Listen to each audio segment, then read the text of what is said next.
What? Oh, don't give me that. Come on. Ugh, screw you. Yes. Cuss it out. What? Tell it Oh, what to don't give do. me that. Oh, no, no, don't you. No, no. Oh, I'm screwing up already. There we go. I I don't know how this got so badly. I'm getting there. Just give me a few seconds. We're gonna have fun with this as best as possible. I really nope. And back to that. There we go. My Oh, hair is annoying me. don't worry about it. Yeah. I just don't know why I can't. I may have to stop and start again because somehow or one or another my thing doesn't want to start. Why don't you want to? Okay, okay. Um. Okay. Gotta restart that. Gotta restart that. Hello. Gotta restart that. There we go. Okay. Oh, now I've got to do my main capture. Nope, that's not what I want. That's definitely not what I want. Um, I'm gonna bring. Sorry, guys. I computer technicalities. I feel so horrible. But Miss Zora here is being very nice, so we'll do our best. There we go. Okay. Hello, everyone. It's been a moment. I thought I lost one of my streams, which I did. Now we're back. I'm here with the lovely Zora, who has given her precious, precious time to be in the discussion with me about all this human stuff. Because let's be honest, human stuff can be quite complicated. So, It's so much fun. oh yes, it is. Yes, it is. Yeah, this is. I'm checking other stuff. All right, we're good. We're good. So, uh, context to how this started. So I honestly didn't think I'd get this opportunity because I'm just a nobody here on this World Wide Web, and maybe in life too, who knows. But after a post about either relationship or relationship stuff or whatever, kind of just like talk back and forth, on and off. And then I, of course, ask, hey, would you like to talk about this human stuff? Because people care about human stuff at times. So, yeah, that worked. It worked out. We're here. This is Miss Zora. I'll bring her face up because look at that. Yeah. Well, her camera's not like, the best, but neither is mine. Yeah, my So camera's not the best. yeah, no, it's all right. That's fine. We can still hear you, which is the important part. But anyway, so that's kind of what uh I guess drew me or interested me in towards your directions because you talk about or because of that relationship thing. And I've always watched content creators, right? I've always watched content creators wherever they are, and Yeah. all this pill stuff and all this and that, whatever you want to talk about or whatever. Um, it I'll say this. First off, I am not a professional interviewer, so I will trip over my words. I've let Miss Zora know as well. I am not professional or an expert in any of what we're going to talk about because, dear Lord, I don't think I've ever been in a full relationship. I'm just going to say that up front. I've been in a pseudo relationship, but it was a one-sided thing. So, yeah, that was a long time ago. Um, so anything discussed here is not of people of expertise, but people who have lived through things and are just kind of observing life, man. Gotta observe life. So, Miss Zora, what, um, well, I don't know if you'll want to, but would you be willing to discuss a little bit of what you've sort of gone through in your relationships, or as someone who has been in relationships per se, I don't know what your level is of how far you've you go in relationships, and that's fine. Just what you Yeah. felt. Yeah, I have a lot of opinions on romantic relationships. Right. I started dating in my teens and it was rough. Mm-hmm. I didn't do very I didn't have good luck, I guess I would say, or good sense or direction Mm-hmm. when it came to that. And my first couple relationships were probably pretty damaging to my psyche, I Mm-hmm. would say, and very confused. It left me very confused about how, especially romantic love worked.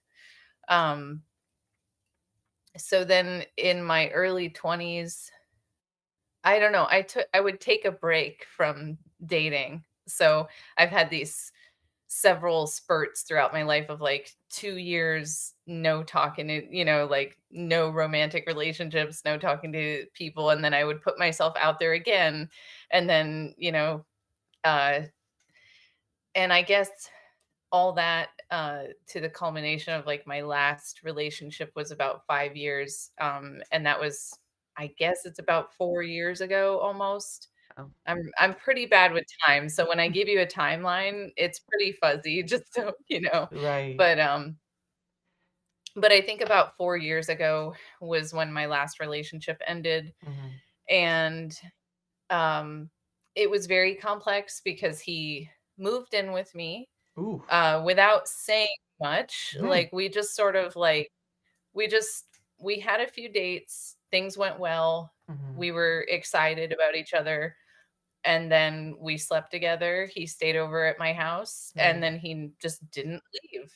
He just didn't leave, and I didn't ask him to leave. Like, I just it didn't come up, and then Right. suddenly he was there for 5 years, so, um and that relationship was really difficult for me because it was the most I had ever cohabitated with somebody. Hmm. I had never, like, shared my life to that extent. It would be like if I dated a guy, I would, like, go over to his house on the weekends. Mm-hmm.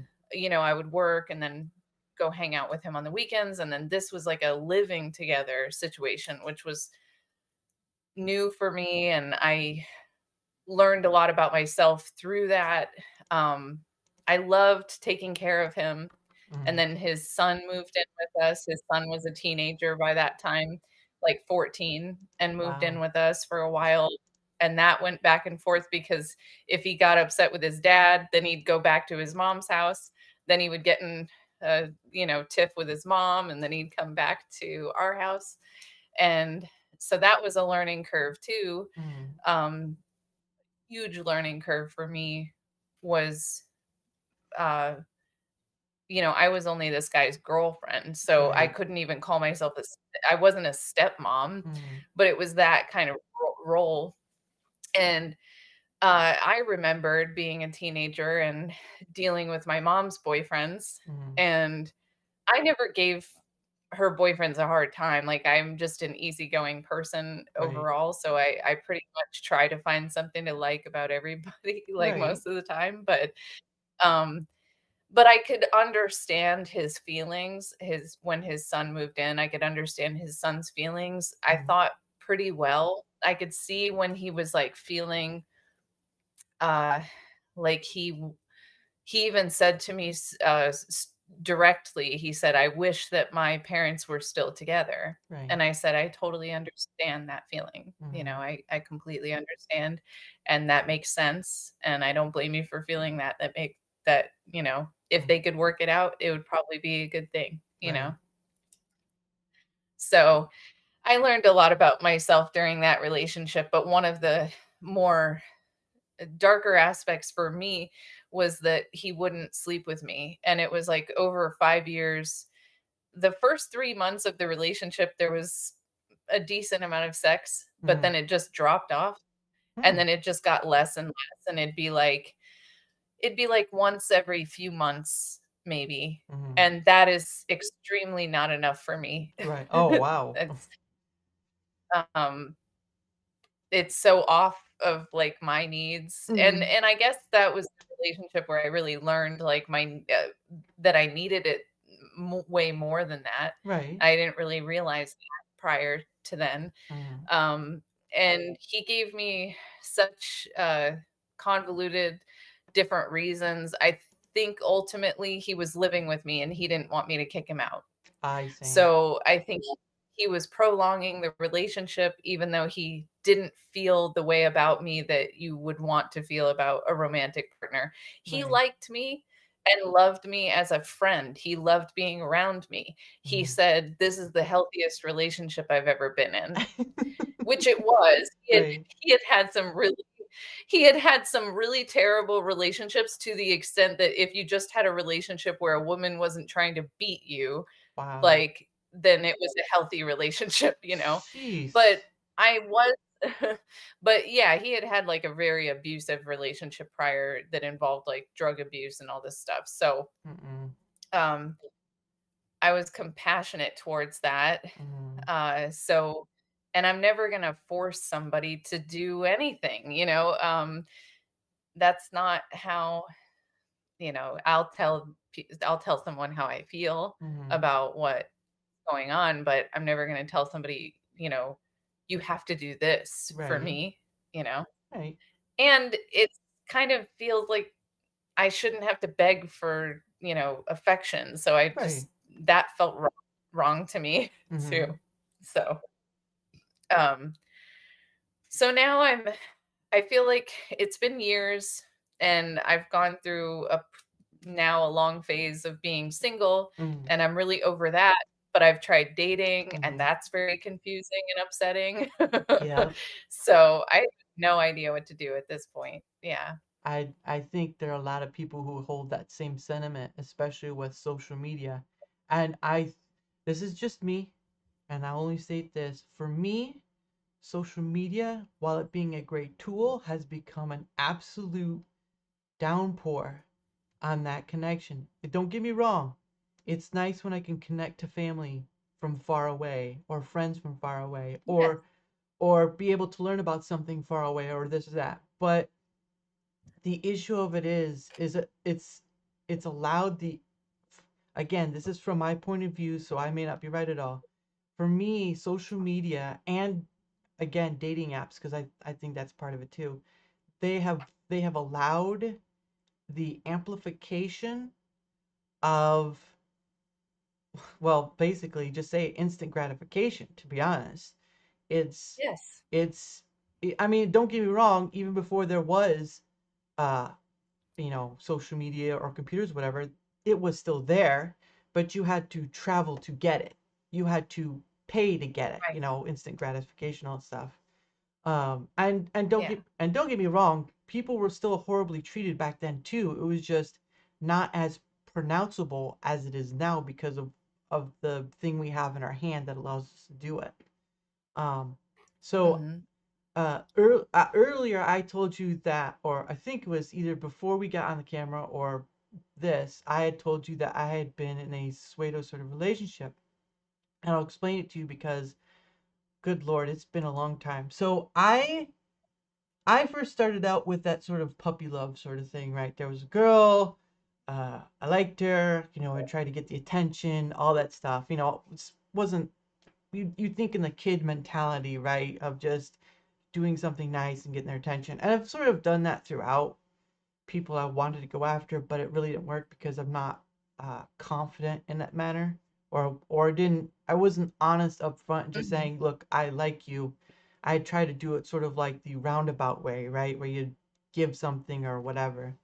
But there was a in my early 20s, there was a woman I had met, and she was I was working at a well, I was working at a nonprofit organization. I don't want to say the name because I want to get in trouble. Not that they would remember me, but I was working in a nonprofit organization and I was doing custodial at the time. And so there's different places within the building that are for certain programs, classes, whatever. And so this is a section that was kind of mostly used for, excuse me, day camp sort of thing, like after school day camp, where kids get done, they get dropped off by the bus, they come and do stuff.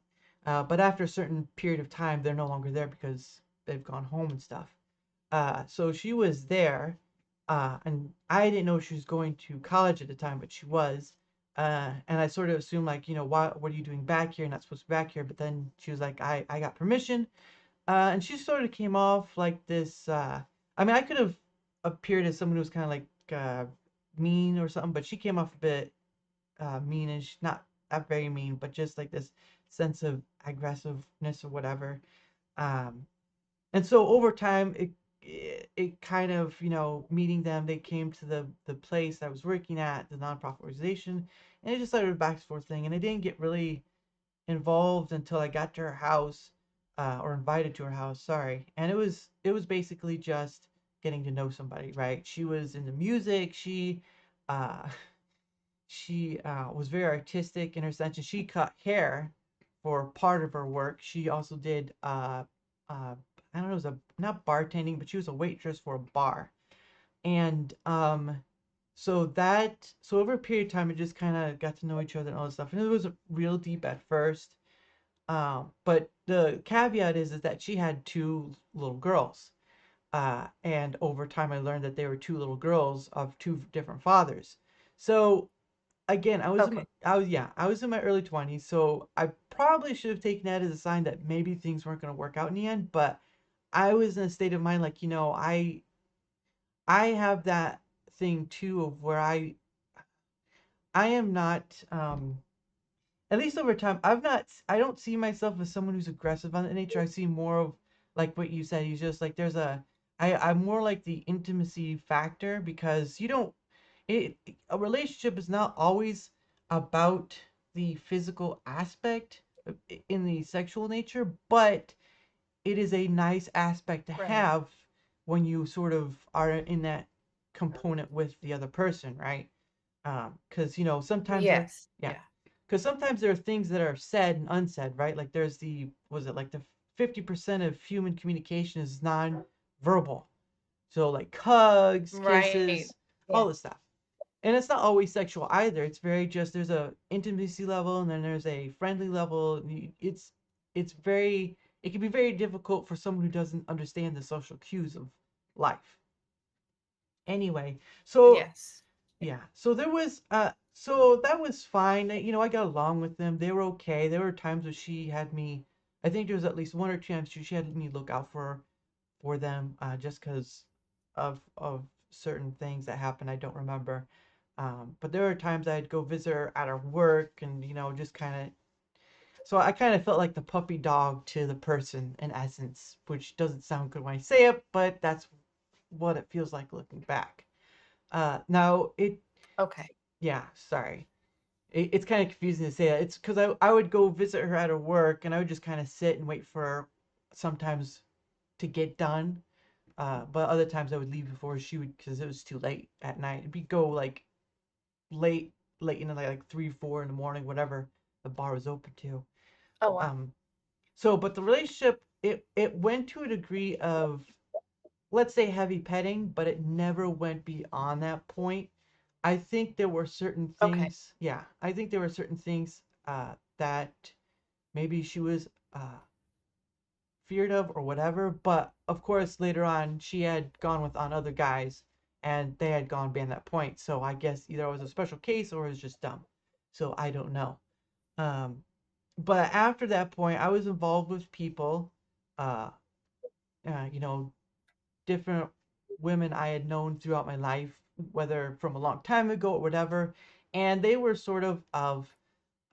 they weren't relationship. They were more like I'm gonna say, because I was not the best during those times. It was sort of like, well, I wasn't mean. I wasn't physically bad or anything of that nature. It was more of just like what can be confused for uh, uh, intimacy or whatever would be just a form of lust in a sense. So there were people I knew that or I'd known over a period of time or whatever, and I had gotten involved in a physical manner. Um, not all of them went that far, and I didn't want to go that far because, haha, consequences. which there is no, yeah, there is no child out there waiting for me. There's none of that. It never went to that point, which I think Yeah. for my past self wasn't thinking that. My future self is very grateful. Um, but yeah, so people after that point with her, and even till now, I think it was a few weeks ago, I had a dream. It wasn't anything of that, of course. It was just a dream that she had shown up in, and it was just, it's been a very long time. And I don't really think about her much anymore, but there are those moments where that person does show up. And, um, but yeah, I was not the best person. The people who got involved with me, the women who got involved with me later on either found someone. One was one who liked me, wanted to be boyfriend girlfriend with me, but I wasn't sure. I really didn't feel like I was deserving of that, but I kind of felt, well, let's see where it goes. And I ended up just falling into the same hole of just, what can I get out of it sort of thing. And I've kind of regretted those sort of matters. And I didn't treat her right, but she did. She eventually did end up marrying someone, very much in love. But she was also, over a period of time and learning from her, she was a child of abuse, to some matter of fact. Um, uh, Yes. yes, That happens a lot. yes. There was one was a child of abuse over in the past. Um, One was someone I had met through a weird meeting app, or it was called Meetup or something. It wasn't like meeting in physical person, whatever. But over time, I just got to know him. Again, this I didn't just do a like one night stand thing right away. It was sort of like over a period of time, got to know the person, and then it just went to that position. Um, and I I mostly was just, it just became points of uh beyond instant. It just became points of lust. That's what I'll leave it at. It just became points of lust.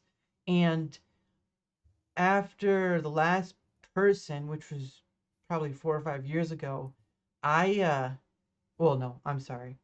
The last person was someone who I used to work with, who I felt strongly about, but she is kind of she was another one. She was another woman who had kids with different men, and I seem to be going for broken people. I don't know why.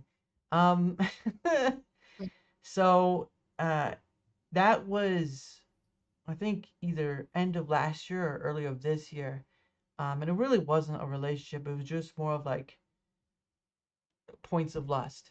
So yeah, I seem to end up in that hole, and I don't like it. So I've just kind of kept myself, because I've I figured, or I've kind of put myself that I would rather um, be a point of contention for not hurting someone else than unto myself, which, however you want to put that. So that's just me. But that's why I say sway to relationships, because I've never been in one that's been long enough. Uh, the girl I talk about with the two daughters, she was one I'd, you know, talking to or whatever over a period of time for I don't know how many years. But it was never something that was full, or as probably as intimate in your relationships as they were. So Mm. I've never been on what's considered a date, or what people think of a date. Uh, I've always been more on the I've always gone off onto the uh I'm a grown man, I can say it, a sexual side of the thing. And again, can consent always down through, there's no forcement or whatever, although as I've heard, sometimes women like that. Um the whole uh yeah, Well, yeah, yeah, maybe we'll skip that one. yeah, it's called CNC for a reason, people, all right? um but anyway, yeah, so I mean, for me, on my preferences, I'm very vanilla with a few weirdies, which I'll more than, if you ever wanted to ask, I'll type those to you rather than just show them to the internet. So, because I'm a weirdo in those That's respects. fair. Yeah, but I am You don't very have to. well. No, only if you ask. If not, then we don't have to go further. But my thing is, I'm very much vanilla. I'm not. I wouldn't call myself who'd want to cuddle, but I do find myself drawn more to those intimacy type moments where there's a what is it? Sort of a I don't want to say serenity because I saw Seinfeld, all right. I know serenity now. It's not it's not what I want to go for that. But it's the aspect of um I lost my train of thought. Okay, it's the aspect of just sharing a moment that is very serene in its nature, very calm, very serene. But that's just me. I know there's more than things than that. Like people do like, oh, let's go travel somewhere. Oh, let's go do this. Let's go that. I still don't know how most people do it with financially how things are going on. But I'm also not very I don't know if I'd call myself spont spontaneous. I don't know if I'd call myself spontaneous, but there are moments where I think, oh, there's this nicety. I do this nicely, see if it works. Because in a relationship, and this can be included to any, whether it be platonic, whatever, but and sort of the intimate, between men and women relationship, there's there's always going to be this two thing where you have two minds revolving around each other, and it's sort of like, if you want to think about it, it's sort of like the waltz in essence. You're kind of swirling around, going in a circle. You're doing this, you're doing that. There are those high notes and low notes and all this stuff. Uh, that's how I see it. Anyway, you don't probably not the way you see how those sort of things, but that's the way I see how sort of this dance of man and woman is sort of it's not always perfect. Don't get me wrong. Throughout time, it's not always been perfect, but you've had many a swath where it's found its notes, right? It's found its hits, and it's worked. Yeah, yeah, yeah. And that's a huge thing with that I see is that and this is just from my point of view, but with the social media aspect added into it now with technology evolving and all this stuff, we see this point where I think at the end of it, men and women just talk past each other because um there's this oh, how do I describe it? It's sort of like the song "Anything You Can Do, I Can Do Better. I Can Do Better. Anything You Can." That sort of thing. Yeah, that's how I think of Yeah, it. But yeah, yeah, there is a power play there that I see. And with the advent of technology and the pay for sites, and yeah, it's almost like it's trying to one up each other, saying, look, we've been at this for so long, we've got no uh not gratification but gratitude, and we're tired of it, and we're tired of you, and we're going to do our thing because now technology gives us that power, so we're going to one up you. yeah. And then you have the men Mhm. coming back, and then the women come back, so it's this Yeah. battle of the sexes. It's really what it is. Exactly. It's really sad. It's a really sad old game. It's just sad that it's so ignited Mhm. so easily. Like I posted something that said I was sad, I just get sad and I say whatever I want on Twitter because like Yeah. that's my like I can say whatever I want on here. So that's my annoying little like personality on Twitter is like Yeah. this is my place. I can say what I want. Yeah. And so I'll say whatever's I'm thinking, even though I know most of the time people want to see you when you're uplifted. Mm. People want to see you, that's why there's so much prevalence of that on social media where there's like, just pictures of people smiling and all the Mhm. high points of their life. And I like a more raw, view and, more natural sort of thing. So that's what I tend to like. I don't adhere to like I know that it makes other people more comfortable to see what I'm posting when I'm happy, Mhm. but I'd rather just be honest and like move through my emotions as they come and go. Mhm. So, um, so I know it's not the smart thing to do or whatever, but I still just say what I want. And I was posting something like, I've been so hurt by men Mm-hmm. that, like, as a result, such and such, like, this is how I feel. I think I ended up deleting that one because it was getting so many negative reactions from men. I Yeah. may or may not have deleted it, but just me saying that men have hurt me. I Mm-hmm. even had one guy say, I specified to a guy, I did not say all men. And he Mm-hmm. said, because you use the word men, you are talking about all men. And I was like, okay, I mean, that's if that's your logic, that's fine, but Yeah. it's absolutely incorrect. Like, I can say I have been hurt by men, and when I say that, I mean the men that I have been involved with. Right. I'm not talking about all men. I'm not saying all men are evil, Mm. but if you even just say, this aspect of life has been very hard for me, then people go, well, it's been hard for me too. You're not the only one, and you're like, yeah, I wasn't saying I'm the only one. Like, I wasn't saying I'm the only person with problems. Like, I never said that, you know?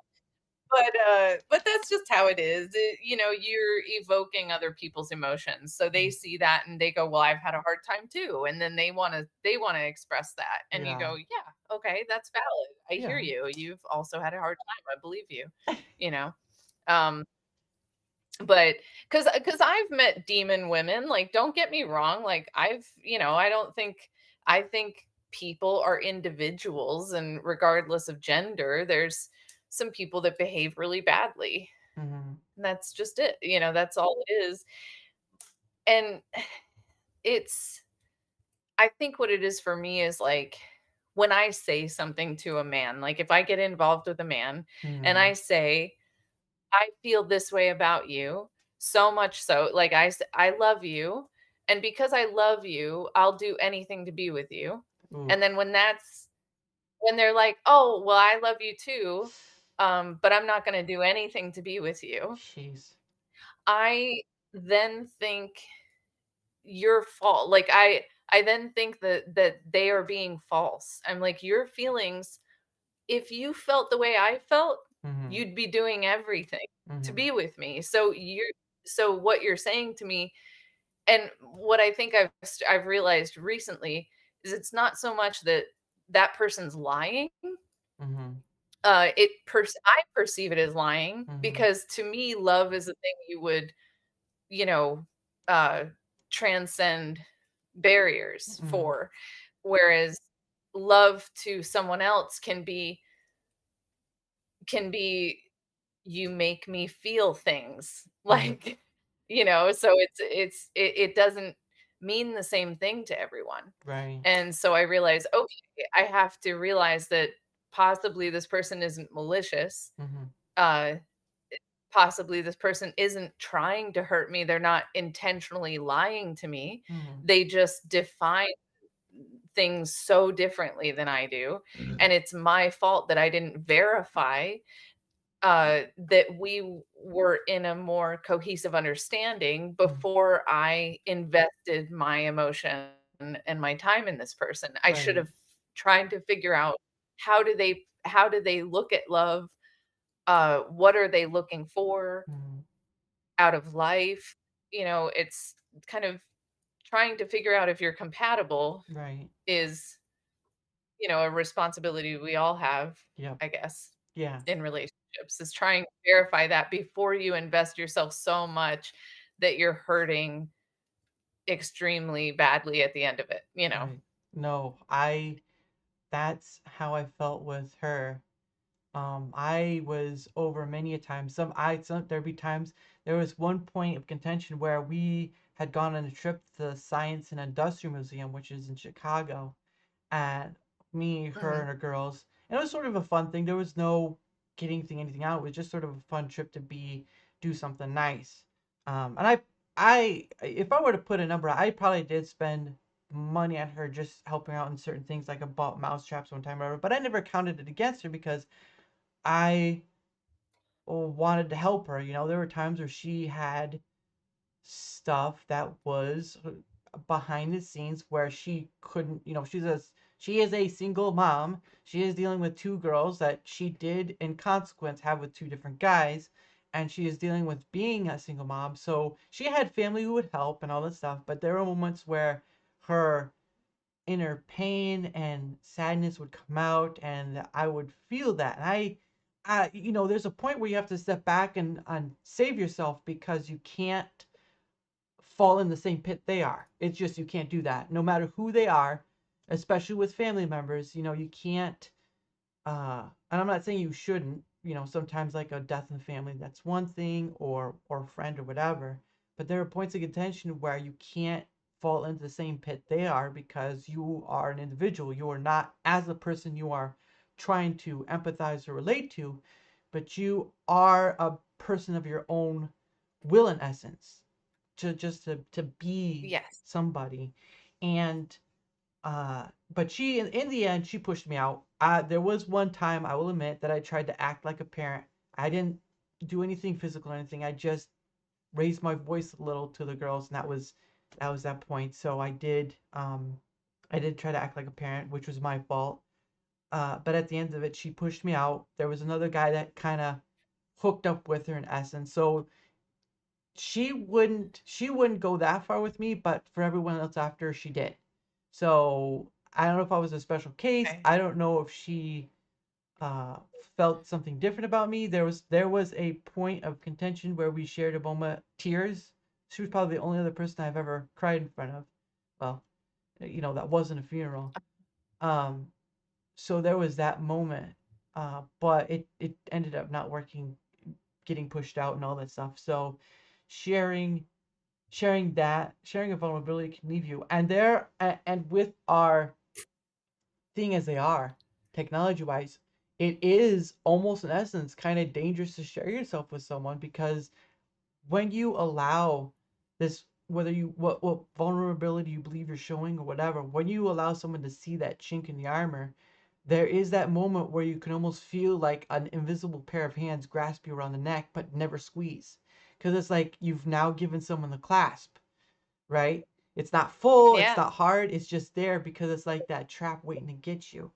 And this goes Yeah. this goes for both sides. I'm sorry, men and women are doing this to each other almost all the time, where there's this one up moment. You're gonna get me, I'm gonna get you, because you've harmed me.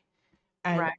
people who get Right. hurt, they're gonna, what, in their own way, not like, I mean, there are the extremes where like they kill. I mean, don't get me wrong, there are those news stories. But there are also times where they just do kind of like a sniving high school girl way, like, whatever Yeah. the pranks were. Yeah. Um, so Yeah. Yeah. I Vengeful. Like they get vengeful with each other. Yeah. Yeah, and so I don't know if that ever happened to you, or if it just like they broke off and they just kind of went their own way. But were there, and you don't have to answer if you don't want to, but were there ever points in with your relationships with whoever, was there a time they felt like, trying to get back at you, trying to harm you? Maybe not in a physical sense, but just, they tried to do some sort of harm that just kind of left that blank slate on you, like this emotionless, like, shut down, stay out sort of thing, if that makes Yeah. sense. Yeah. Yeah, absolutely. It's usually I have some weird patterns that have recurred with men where a lot of times the guy that I will focus on Mm-hmm.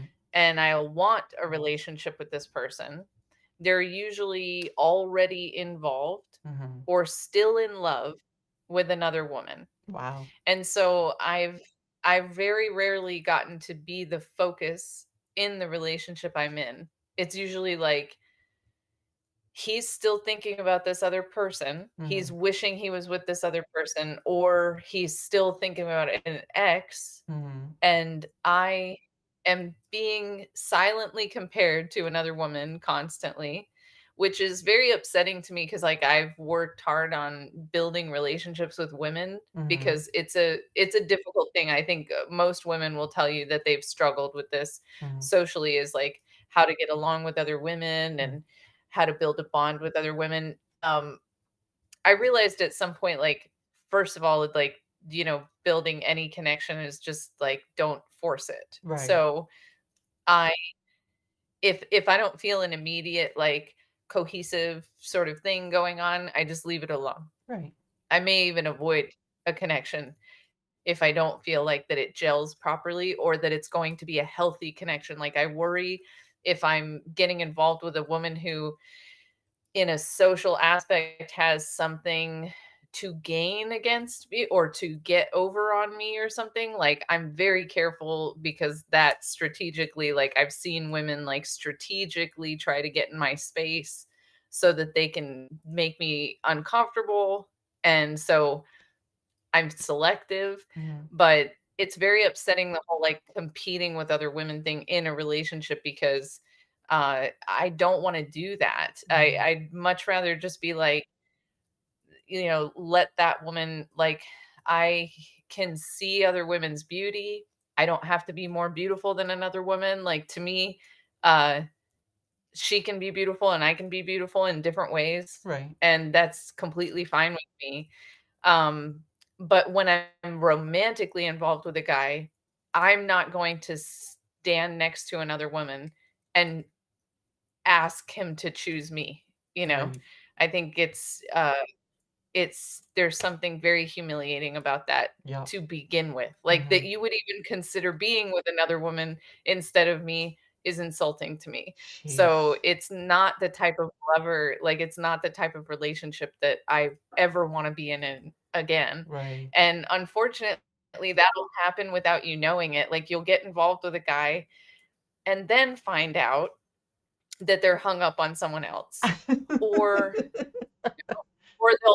or they'll find someone else to get hung up on, like, when you're already involved and invested in this person. So that's Yeah. how it's happened to me is, like, not by way of, like, me intentionally choosing guys that are already but I've had to look at myself and think, "Why do I choose men that are unavailable Right. in some way or another?" Right. And I do think it's because, like, I lack faith in a man truly loving me. Like, I haven't been loved the way that I want to be loved yet Right. in life, and, uh, so I think lacking an example for what that looks like Mhm. causes me to go to sort of seek out what is familiar. So what's familiar and I think a lot of this is a lot of people's problems with romantic relationships is the pain that you already understand, like Mhm. the type of situation that you already understand, like if it's unrequited love and you're always finding yourself in that situation where it's you have feelings and they don't, um, if you're finding yourself in these like patterns, Yeah. uh, it's it it it it does boil down to like there's something that went on earlier in your life that sort of set a precedent and gave a precedent and like gave you a bad example of like what love is and then you find that familiar so like subconsciously you're not consciously seeking these situations out but Right. subconsciously you're aware that like I know how I know how this goes Mhm. and I know I can survive it Mhm. and I've been there before like I can deal with this. I've done it before. And so there's subconsciously sort of this like encouragement of like just do what you know. Like you already know how this is going to go, just go do it. And then I think there's also this insanity part where it's literally like your mind is trying to relive a traumatic sort of I hate using that word in a way because it doesn't apply to everything, Right.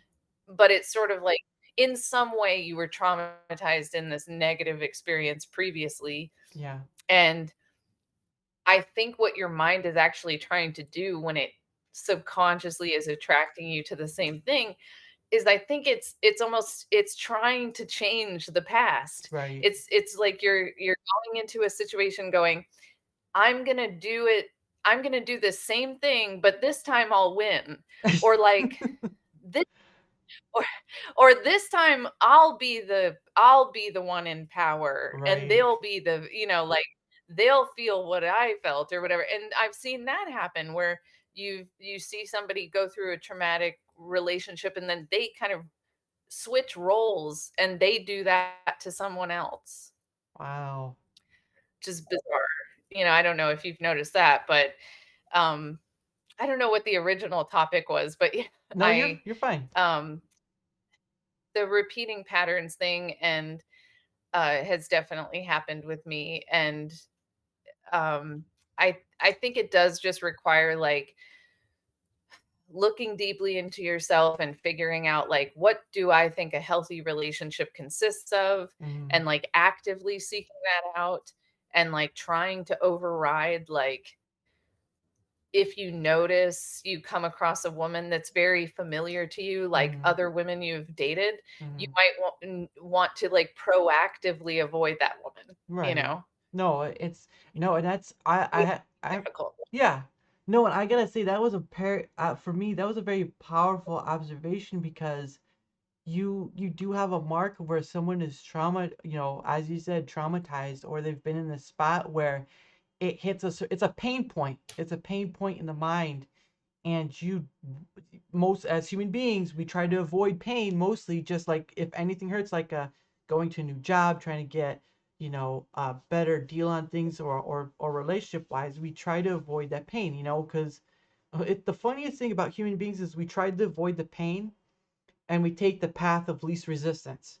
Like we try to do things to get to the laziest point or the most convenient point, hence, Mhm. rest, fast food and all this other stuff. Not saying that there aren't some great inventions that come out of what we've done, but we do go to the point of get this, like cell phones, right? Cell phones used to be these huge block things from the 80s, and then they kind of come down to this size of your hand.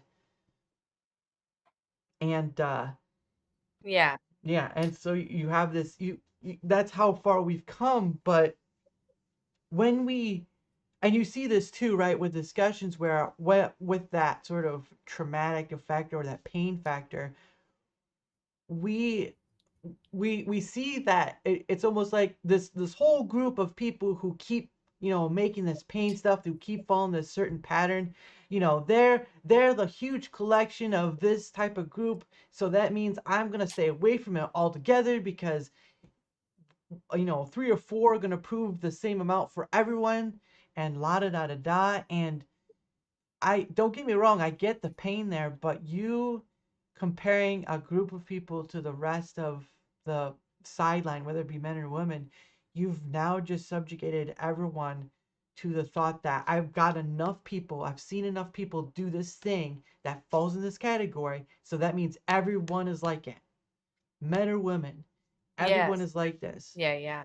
And I don't wholly agree with Yeah. that because we can't fully know it. We can sort of, like if you study psychology, there's some things that can be knowable in the sense of like how somebody's going to react, this stuff, and all that.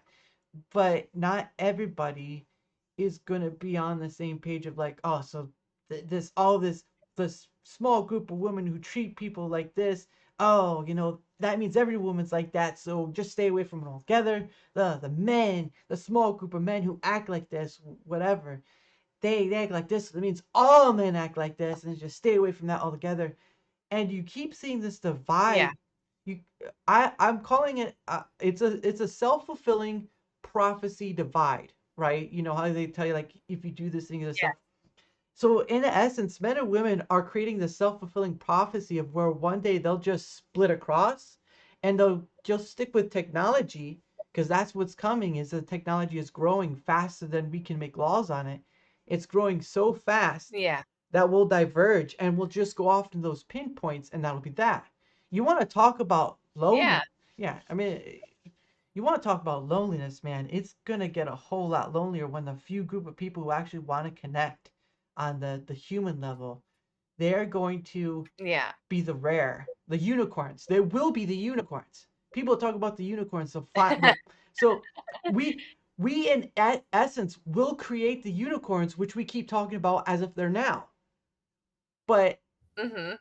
but yeah, it may not be that case because we don't fully know. We have people who they go the huge swath of people or whatever, and they consider that be the major majority, but we don't fully know that. That's not, we can't read minds. We can talk about similarities which connect us in some manner and also create biases within ourselves to others.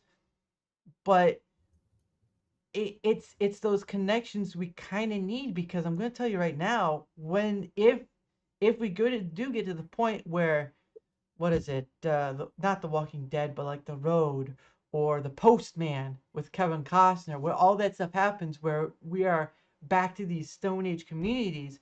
I mean, once the technology goes, you gotta have some sort of social connection beyond the screen. Um, and like I said, Right. yeah, and like I said earlier, technology is great as the tool it is, but there are a lot of good people and there are a lot of bad people using it for those ideologies, right? Good and bad, and you see it. Yes. Yeah, but then the perception is like, oh, what's good and bad, and then you kind of get in this whole morality thing. I'm just like, look, guys, I'm not here for philosophical debate. I'm just telling you what I see. Because it's gonna, Well, as if there's any solution through that too, philosophy is great. It's a great tool to learn about yourself and ask questions about life. mm, And I think if you can answer your own questions, I think that's very helpful for self-development. And it's good to find like where you stand, like yeah, as an individual. But I mean, philosophy, uh, you're not going to actually all we actually know is like what we've experienced so mm, deeply that we can't deny it. That's how right, I feel about knowledge. Like yeah, I don't feel like many things are actually that deeply known by any of us. right. That makes And I sense. don't think philosophy necessarily brings you to like answers, but it does bring you like self-development. Yeah. Right. And yeah, and that's the thing too, is like, as you said, experience, because what we experience drives that, either the pain point or these points where we sort of get that confirmation bias going, and we just point all these things saying this all agrees with me. Everything else no, but this all agrees with me. And that's what I'm going to use as information going forward to show that these women are like this, these men are like this, blah blah blah blah blah. And um, Yeah. I do think there are small bits of ideas that come from different places that do make sense and kind of would be good to look at. But when you combine this whole scale of, like, I'm sure you've heard it 1,000 times before, like red pill or feminism or whatever. Because for me, all these name tags are just ridiculous in their own right. But that's just me. Um, you, I agree. yeah, I agree totally. I think you limit yourself by categorizing yourself. Like the more you do it, the more limiting you are. And like yeah, there's some labels I'm willing to wear, like or I might call myself like uh individualistic, like mm, or I'm a fan of independence, like things like that. I'm not but I don't like pigeonholing myself into like political movements yeah, or religious groups or like I believe in Christ in my own way because I've had my own experience with it, but I know uh that I don't necessarily like represent, or I wouldn't be a good representative of Christians, yeah, like I don't think a lot of Christians would agree with the way I believe in it or what I think of it. Yeah, it's certainly what I think of it because I think of it more as like a symbol. I think of more of our belief in God as like uh a like it's an inherent curiosity yeah, in humankind mm-hmm, to envision an ideal being. mm-hmm, So we're just trying to figure out like what would be the ideal person, and then we come up with the concept of God. I think the concept of God is inevitable within humanity. mm-hmm, Um and therefore that's enough to convince me that it has value enough to exist in our consciousness or whatever. yeah, I don't need anybody to explain to me why God's real. It uh, doesn't need to be like a factual I don't not that that, that it it Yeah. insults the concept of God to say, "I'm gonna prove God to you anyway." Right. So, it's just I think it's a human thing. We Yes. all search for meaning, Hmm. and, but I don't think a lot of Christians would agree with me, so I avoid that label too, Yeah. and I also have some, like, Eastern, like, I always liked Eastern philosophy, so I carry that with me too, so Right. And I will. I don't want to speak on too much of it because I also come from a family religious. It's Christian, but I do want to say a few things. And this has been a view, kind of sort of going through my life and stuff. My feeling is that the word Christian has always been explained to me as Christ follower. That's always been what it's explained to me, Christian. And of course, like you were yeah. saying about the, God and stuff, that you have the biblical backing too, but that's, people try and go out and try to disprove that, like the Da Vinci Code or whatever, that was a whole thing a long while ago. Um, Yeah. but my thing is that, that was my understanding is that Christian was Christ follower. That's always of what I've understood it. Right. But then you have things like Catholic, Seven-Day Adventurist, Yes. Calvinism, Baptist, Methodist. I'm like, whoa, whoa, whoa, whoa, whoa, wait. So why are all these things split up? What's the point? As it's taught, Christ is at the center of things because he ultimately, I like I said, I don't want to get too far. Is the bridge, right? The bridge between us and God, or the Father, whatever you want to call it. Yeah. And That's a great way to yeah, that's yeah, a good metaphor. Yeah. so but the thing of it is that we consider all these like 10 to 20 things under the same umbrella, but it's still the same umbrella. So why do we need all 10 to 20 things? And I understand because people have different ways of looking at things because of course the Bible's been translated in different languages and all this stuff, not different languages, but in different ways of the language, if that makes sense. Um, Mhm. Uh-huh. so you're gonna have all these factions, and then you have like Catholicism, which is a huge thing in itself, but it's so for me it doesn't make sense because okay, you worship Christ, but then you have this guy you call the Pope. What's his point? Oh, Yeah. he's he's supposed to be the teacher of Peter and all that stuff. Like, but wait, wasn't Peter an apostle of Jesus? So wouldn't that make anything what you say just back to Christ? Yeah, it's whole. It's not trying to make a dig at. Catholicism is a real confusing one, I have to Yeah, say. They're into a bunch of magic and yeah. stuff, which is And interesting. this, yeah, and this is not trying to throw a dig at it. It's just trying to me Oh, as no, I know. yeah, it's trying to figure out like, okay, so you have this guy here who's called the Pope, who's supposed to be like, but the only thing like even Christians or Methodists, whatever, we have a preacher or deacon, and then you have elders. So what does the Pope? What's the Pope needed for? I don't need him. He's nothing to what Christ and God and all that stuff is because he's not a bridge. He didn't. Yeah. He's more of just like an elected official. It's basically Yeah. religious politics in the form of religious. Democracy and religion. Yeah, it basically It's is. not even democratic. Yeah, it's because cardinals vote in a pope. So I almost said poop, but that'd have been a whole other subject.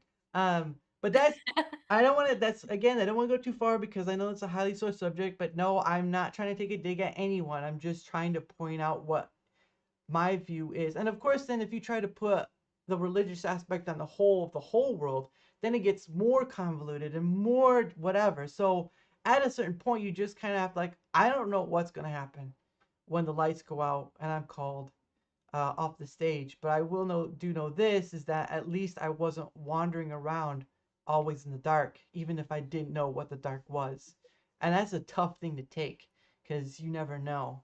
But that's just my point of view. You can yell at me later on any people want, but that's just my point of view.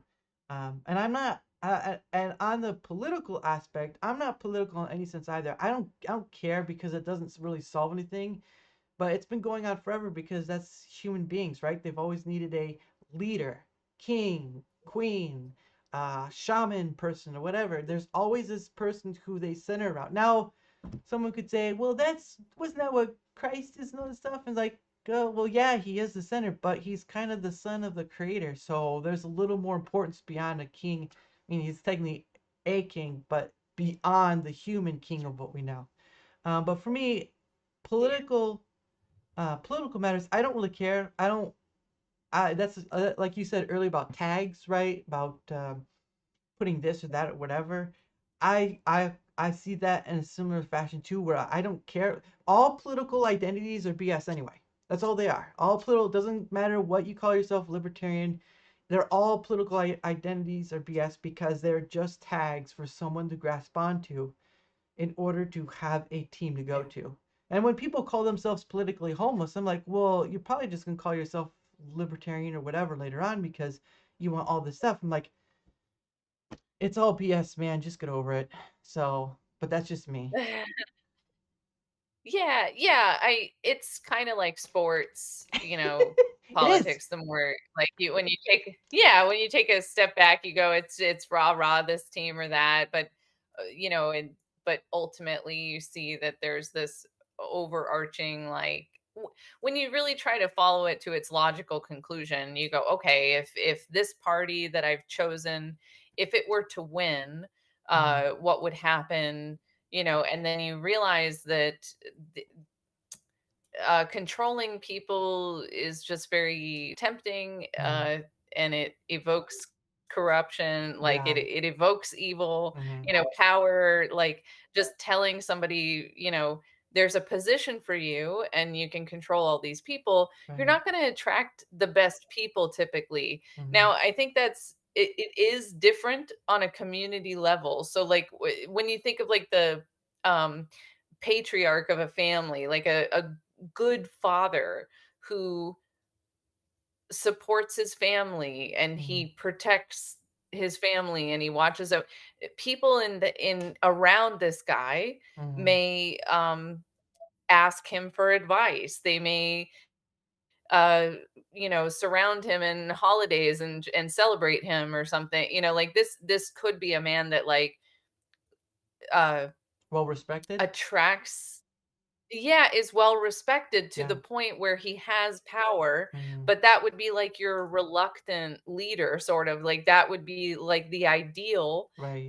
leader of a community would be somebody who it comes upon them accidentally through like they end up in the position where people are looking up to them, Right. and they want guidance from this person, Right. and but most of the time those people are so smart. They know that that sounds miserable and they don't want to do it, Yeah. it's like because they're not actually into controlling people and just to touch on like that last thing you said about Christianity is like one thing that kind of uh gets off track from Jesus's message is like tons of aspects of Jesus's messages, personal responsibility. He gives you power. He says a lot of things about you being the way that he's kind of giving you uh he's trying to give you some relief by saying all you have to do is like go through me, like know that God is with you in the human form. So I think he's trying to say there's a connection here. You're Mm-hmm. you're never actually separate from God. You can always communicate, and this is how you could do it. It's like a shortcut, like just speak through me. Yeah. um but a lot of his message is sort of like, is about helping, God helps those who help him help themselves, sort of thing. That is echoed a lot in Mm-hmm. a lot of his messages. It's like um you deciding to be what you think of as good Yeah. and godly, Yeah. sort of, Yeah. But and for me, I've he never. Oh, tries sorry. to tell you that you know what it is. Like Right. he tries to tell you, you know what the truth is. You know the truth in your heart. You can feel it. Mm-hmm. So, so he's sort of saying, trust yourself. Like, know that that is in you. Like that there's a glory in you, Mm-hmm. and and like look into that and trust yourself and act on that. Mm-hmm. Like what feels right to you. Right. Well, and also that can get kind of sorry, it can also get kind of down a when you say it like that, it also go down another road too, because um, there's a point of contention where within Christian, oh, I don't know why I'm trying to get into this religious point, but from my point of view, there's a point of contention where Jesus saying follow me, and then there's this point of saying like Jesus gave you something, whatever, and you should follow that. And I might be taking it wrong, so I apologize. It's just me trying to discern that. Again, Christian for me has always been a Christ follower, so it's not like to be the pure holier than thou, but it's like he gave us some things like what was it? Love God as yourself and love your neighbors as yourself was the two new commandments he gave, which was just shortening the previous commandments. Um, but again, that's just a personal that's just a personal point of view, because my view is not always uh smartest or whatever. There's always someone smarter than you, so never pretend you're smarter than everyone else. But be confident. Confidence is a nice thing to have in that regard. Um, but yeah, I don't, I've always disliked the holier than thou stuff, and that comes from like mega churches and whatnot. Yeah. I I dislike Yeah. it, and this can just happen in a regular church too. But I dislike this thing, the holier than thou part, because I dislike where you think because you know so much more in the essence of the word or whatever that you are more holier than me or on that contention and we're not the same level. Look, that field was cleared and everyone is on the same level on that, because we're all given that same opportunity with Christ. And I know I know I shouldn't stay on this remark of the thing, but that's just point of view stuff. So I know it's probably not like for everyone, um but yeah, Yeah. and Well, go I ahead. respect people's beliefs, like, I think that's important, and I think it's good to build community, like, it's survival for humanity to, like, have connections, Yeah, like, yeah. um, and groups, Hmm. right? But a lot of these things end up being, like, it's like a club, and there's this social politics going on where Yeah. it's like, who's gonna be the best Christian or who's gonna be the best whatever, Oh or, yeah. like, comparisons like within the group and all that, and so there's competition and like this sort of game that's played within socially, but then also whenever you create an establishment, like you Hmm. put a mission down, you build a church, right? Yeah. And then the energetic like aspect of that, like when you create a building uh within a group, whether it's religious or political or whatever, it'll have like an initial mission. Like it'll have a mission like, we're here to spread the word of God. Okay, we're going to build this building. Now Mm. there's this building there, and the building itself becomes a priority over uh the original mission. Yeah. So like instead of it veers away from like, instead of spreading the word of God, now we have to keep the lights on. So Yeah. we need your money to keep the lights on. Like it becomes this weird thing where, Right. and government is Yes. similar where it's like, well, we built these buildings so that it would help people, it would help the people, Mm. and then it just goes further and further away from that, and what it ends up being is like, well, we need, like, extra money, and then we also need, like, extra vacation time. It becomes, like, this whole other thing of, well, we need all this money so we can keep this government thing going, Yeah. Like, it becomes this weird thing, yeah. Right. It And gets it's off track, but, like, community building is the part that's sane about it, like, the part that where humans are trying to connect and come together on a goal, yeah. that is actually healthy and sane and should be done, but it just gets so off track, and, like, Yes. it would be wonderful if we could somehow, like, get people to, like, maintain their attention on the goal that they originally intended, you know? Right. No, and that's I can agree to that slightly, but I also kind of have to put, kind of say, well, that's never going to fully happen because human beings are going to want to do what they want to do. They want that freedom to Uh-huh. do that, which they do have. So there's a point of where you can have the building and then the stuff, the original mission, right? That starts out, but you can see over time as things change because the people who originally made it are gone, and their words can be misconstrued and taken out of context or whatever, and again you fit the confirmation bias in all those areas. So you could set something up, but 100 years from now it's not going to be the same. And you could see that with, like, say, the Constitution and stuff. While there are rules that we all want to keep on there, to follow and all this stuff, you can see that at a certain point, someone could just disregard all that paperwork and say, and just light a match and say, gone. I don't need to follow that anymore because it's just a piece of paper, and people agreed on the rules because of something someone did 100 years ago, 200 years ago on that Right. Constitution.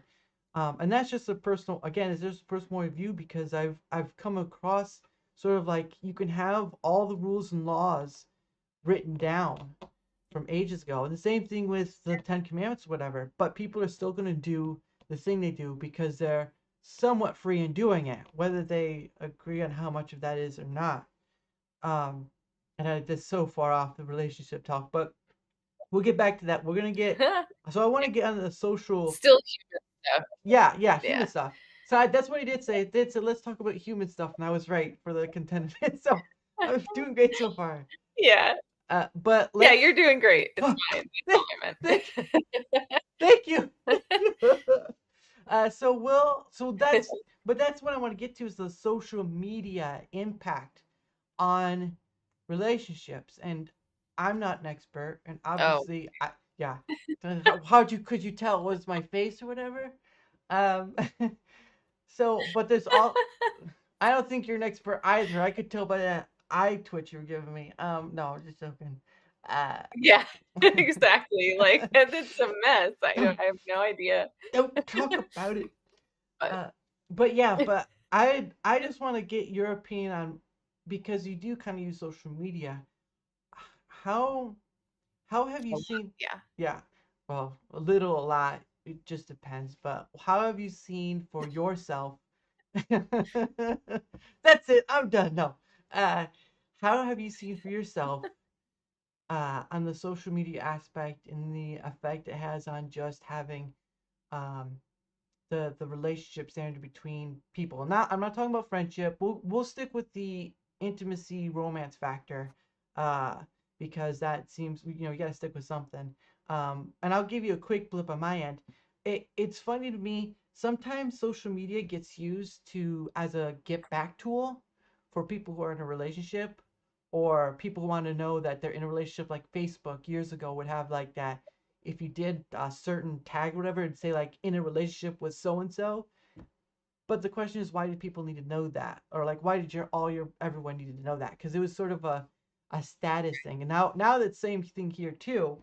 But there are many ways of where it's a good thing, because you can have all these people try to um I I I don't want to assume you've gotten some of those type of people to enter your DMs, but I'm going to presume that you've gotten people to enter your DMs for certain unkind things.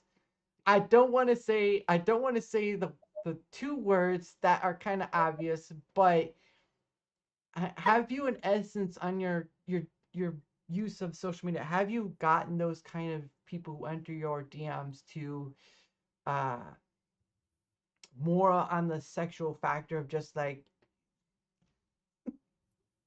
I'm trying to be nice on the hospitable factor of trying to say it. Um Yeah. Well, I'll tell you what, I would much rather a guy just send me a dick pic so I can, like, never speak to him again, yeah. than a guy come into my DMs and be like, "You're so lovely. I think you're incredible. You're so amazing," and then talk to me over a span of several months, tell me he loves me, but not want a relationship with me. Like, I would much prefer, honestly, the direct sexual, like, than a guy to, like, entrap me romantically so that I get naked for him, and then he, like, just does it with dozens of other women. Like, Yeah. that has been the craziest part of it is, like, I'm not offended by male sexuality in itself, like, in general. I have an awareness that men biologically um, have a higher sex drive than women, first of all, but Mm. I Depends. have I have a lot of what Yeah. what I think I understand about male sexuality, and I've tried to understand it better too because I have been in relationships where um a guy seemed to be lusting after other women, and I tried to figure out what that is, and I like knew a girl that was just so drop dead gorgeous, and she was telling me this.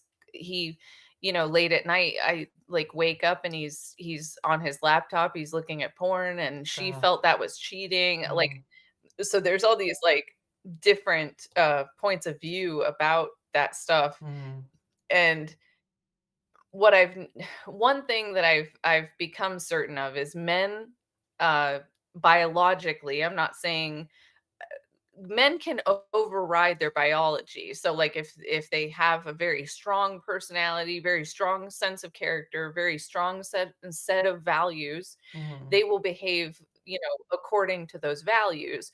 But if they don't have all those things, or their values are very like open and loose or whatever, then they're going to be more prone to like act biologically sexually, which is going to be like, I like variety. They don't really, they're going to be more interested in opportunities for sex mm. than like seeking out a specific type of woman. Yeah. So it's like, how much sex can I get, because I'm supposed to impregnate as many women as possible. So like I need to increase my opportunities for sex. Like, this is sort of like a general, Hmm. motive or whatever that I think is under the surface, that's not always completely conscious. And unless a man has like, or, unless a person has like developed themselves in such a way that they have very strong beliefs on like how they should behave and why and what they're looking for in life, they're going to be prone to being very like chaotic sexually and romantically. Yeah. And ooh, nice fire thing. I like that. Wood burning stove. Thank you. That's kind of I had to close it because it's like getting hot in here. uh yeah. My parents used to have it not a lot bigger than that in our basement at home. They probably still do, but it would heat up the house like 80 something degrees if you put it in right. And so those can be very good if you insulate the house right enough. Yeah, it's like it's a math of how many logs to put in there. Like, 3 Yes. is usually great, but it takes a little while for it to warm up. So there's a great temptation to put a 4th log in there because it's not warm enough. Yeah. But by the time you put a 4th log, like, you're gonna get up to like 80, 90 in here, Yeah. so And that's too hot for some people. But yeah, no, I kind of agree. Um again, I've had those lust points too, and it was mostly just because yeah, the reason why I said depends, and I know you caught that, but the reason I say depends is there are sometimes where women have a higher libido than the man does. But those are a rare occasion, like yes. because you'll hear stories of like you'll hear stories like sex addict or whatever, and all that comes with that. But there are some women, or a certain amount of women, I don't know the numbers. There are a certain amount of women who have a higher libido, and sometimes that can be a burden. And again, that can be the same thing on the woman too, where she has a husband, boyfriend or whatever. And and for me, it's like I understand, I get that that is not the centrifugal point of why you get in a relationship. And Lord knows that getting in a relationship just for sex just means nothing, because you're giving a chunk of yourself to someone else, and that chunk of you may never come back if they go on to someone else. You basically give up. It's like giving your finger. You take off your finger, you're giving it to that person. You Yeah. no blood or anything like that. You're just giving this finger to somebody, saying this is a part of me I give to you because this is how I feel about you. And the same in return. But like you said, for you it's not always happen. For me as well.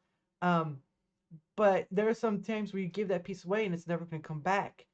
And so to have a successful relationship, it's very difficult because now you have the advent of technology, which allows you to do that little ding in your head that's like, ding, I can get it now, ding, I can get it now. And it's with food, with all this Yes. stuff, drinking, alcohol, whatever, Yeah. it's a choice. There's that. And it's true. Instant gratification exists. I'm sorry to tell you. I'm not a perfect person. I don't want to get too far into it. That'll be a discussion for another time. But I do high get into the shadow of things where if I were to tell you the truth about in retrospective be on the point of whatever I discussed, then you'd be like, well, it's either be disgusting or not. But the point of the matter of fact is tried to cause harm to no one but to myself in essence. Not self harm and what you think self harm, but rather the self harm of more mental state, I guess. Cause Yeah. yeah, not yeah. So if that makes any sense, but I digress. With the advent of technology and how it's grown and how we're so connected to it, with in this whole sphere of it, it's hard because to start a new relationship, it's very difficult because you'll just be like, oh, I don't know what to say to this person. I'll just look at my phone and do this and that, and you're just sitting there with the person across who's doing the same thing, and you're like, holy crap, and you're you lose it. The relationship isn't there. It's just like, hey, do you just want to fork it down the road?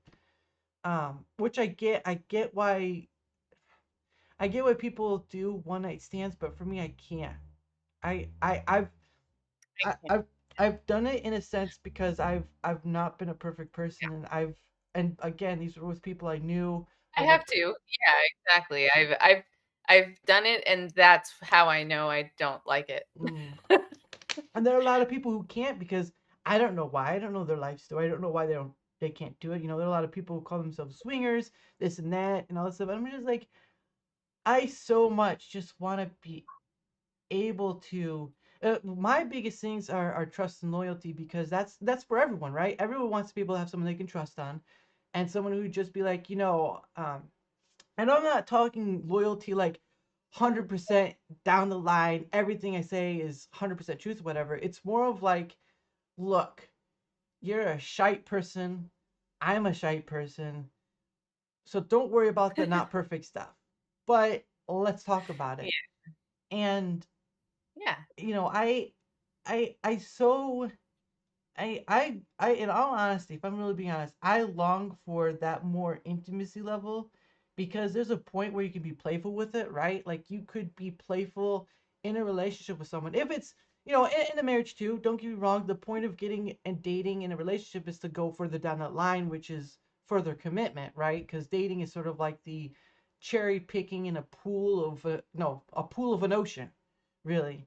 But for me, it's like okay. yeah, because you get told like there's that one woman, don't worry about her. There's like 6 billion others in the sea, or however you want to put it. Same with men. Yeah, Um, but the thing of it is I so would rather have that ability to have that sort of playful intimacy where yeah, there's points of maybe lust, but it's not points of like the wrong kind. It's more of like the healthy healthy relationship can be you know designed in however many different things how people see it because that's another thing too in itself. Um, but right. I'd rather much have that more intimacy with that person rather than just like the polygamy stuff or the polyamory stuff. Like that stuff I don't get because it goes. I get why it is because for the polygamy stuff it would be like, oh, Mormons and all that, and polyamory. I've seen that stuff, and I gotta tell you, there's some people who I don't know if they can make it work or not. But for me, it's just like that doesn't make any sense to me at all. Mm, I mean, mhm. yes, I will It agree. doesn't make sense to me either. It doesn't, so there's a place where it makes sense is like philosophy. So, Mm, and this is actually, I wanted to say this earlier. It's like philosophy is a beautiful thing. It'll make you right. think, and you can come up with like ways that you want reality to be. Right. But then there's how reality actually is. So Mm, it's like there's always this like with anything that's like idealism, mm, you know, uh I think it would be better or healthier for people to actually live in like closer to like reality, like the way that you were saying earlier that like the constitution is just paper and like Mm, anybody could like decide we don't go by that. yes. But there's sort of natural laws Yes. that like if you were to observe like the way that civil or the way that societies function or whatever just kind of are like there's Mm, realities that just exist about it, you know. yes. And I think with polyamory, one thing I agree with about it is this: some people, not everybody, but some people that I know that are interested in it, um, they're interested in the philosophy of people being free individuals. And Right. so they're like, I'm going to be in a relationship with this person because I love them, but I also want them to always be able to like freely act as they wish to, Right. and I don't wanna lose that relationship just because they decide that they also want to be involved with someone else. So, like, that's okay. It doesn't work for me. I can't do it. Anytime I've observed it, I see the same jealousy, Mhm. reactions happening within those relationships. Yep. Because at first I had a very confused point of view on it. Like I was looking so far outside of it and hadn't and I've never been in a polyamorous relationship, so like that should be clear is like I don't actually have great experience with it, but I Right. have closely observed a few circumstances. Like I've known some friends involved in stuff like that, and um so uh the jealousy stuff that happens in a regular relationship, in a monogamous relationship, still happens in the polyamorous relationship. Yeah. But I think there's like a conceit where, like, when somebody's trying to tell you, actually, polyamory is not that weird, it's totally fine, and it works great for us. It's always on this idea that there's open communication between all parties, Mm. which doesn't even make sense because you can't like, it doesn't make sense because not everyone wants to be in a relationship with everyone. So, like, Yeah. you Yeah. you can have a like, you could have a girlfriend, you know, you could have a girlfriend, and Uh-huh. then you decide and then you have this agreement with the girlfriend that like you're allowed to see other people, and then you find another woman, Uh, and let's say for whatever reason, character differences or uh you know, energetically they don't get along or something, you can't then tell your original girlfriend, oh, but you have to hang out with and be friendly with this other girl because we're in an open relation. Like it doesn't mean that she has to be around your other girlfriend too. uh-huh. So it's just weird because they'll promote it that way, like, oh no, it's just totally open. Everybody talks to each other, everybody's fair to each other, everybody considers each other's feelings. And no, the fuck they don't. I'm sorry, but they don't. It's impossible. That's crazy. Like, that's not how people work, I you I know? I like how Like, you that's just I just like you not said just reality. the F it doesn't. Are you kidding me? The F it No, it doesn't. doesn't work that way. I'm sorry. Like, it's a nice idea, but it's almost impossible to you know, apply that to Right. life, because that's not how people work. Like, Yeah. you know, I've seen even like a person that I really admire and like I really trust that like her philosophy is in the right place. Like I know this person deeply enough that I know like she means it. Like the way that she believes in love is like when she loves somebody, she truly wants that person she wants whatever that person wants for themselves. So like if they see something that or they want something in life that would make them happier, she wants to encourage that and do that. But even in even with that example of a person, there's still limits and boundaries. Like she can't do it all. She can't do everything. Everything can't be put on her to like just accept anything Right. and be perfectly fine with every scenario. She Right. can't. She's a person with feelings, Right. and we're all like complicated. So, Oh yeah. We're um, we're I so don't I complicated. all I see about polyamory is that you're just increasing like, the problems that you have in monogamy Yeah. are just increased, Yeah. like, I just don't get it. So you're just multiplying so all the jealousy issues and the, like, do we get enough attention from each other, and are we, helping each other in life or whatever, it's just expanded by it's just multiplied by several people, and I just to me, that doesn't I think there's an idea that if this one person so I think it's kind of based on this weird desire that's an impossible goal Right. is that all my needs will be fulfilled. Like I don't know where anybody gets this idea that you're like all my needs will be fulfilled Right. if I just find right dozen relationships so that she can, I can have or yeah, he'll give me the sex I want, he'll give me the conversation I want, Oh my he'll take me gosh. on the dates I want to go on. Like the idea that all your needs are going to be met at all is a crazy thing to think. I had a thought. Well, I don't know if it's a reveling thought, but it's sort of like, do you remember the pen that had the multicolors on it, where each sliver would put out a different color? That's what polygamy's like. You are just clicking this. Yes. Yes, this is the red one. This is I the blue remember one. that pen. Yeah, but that's Yeah. that's what it.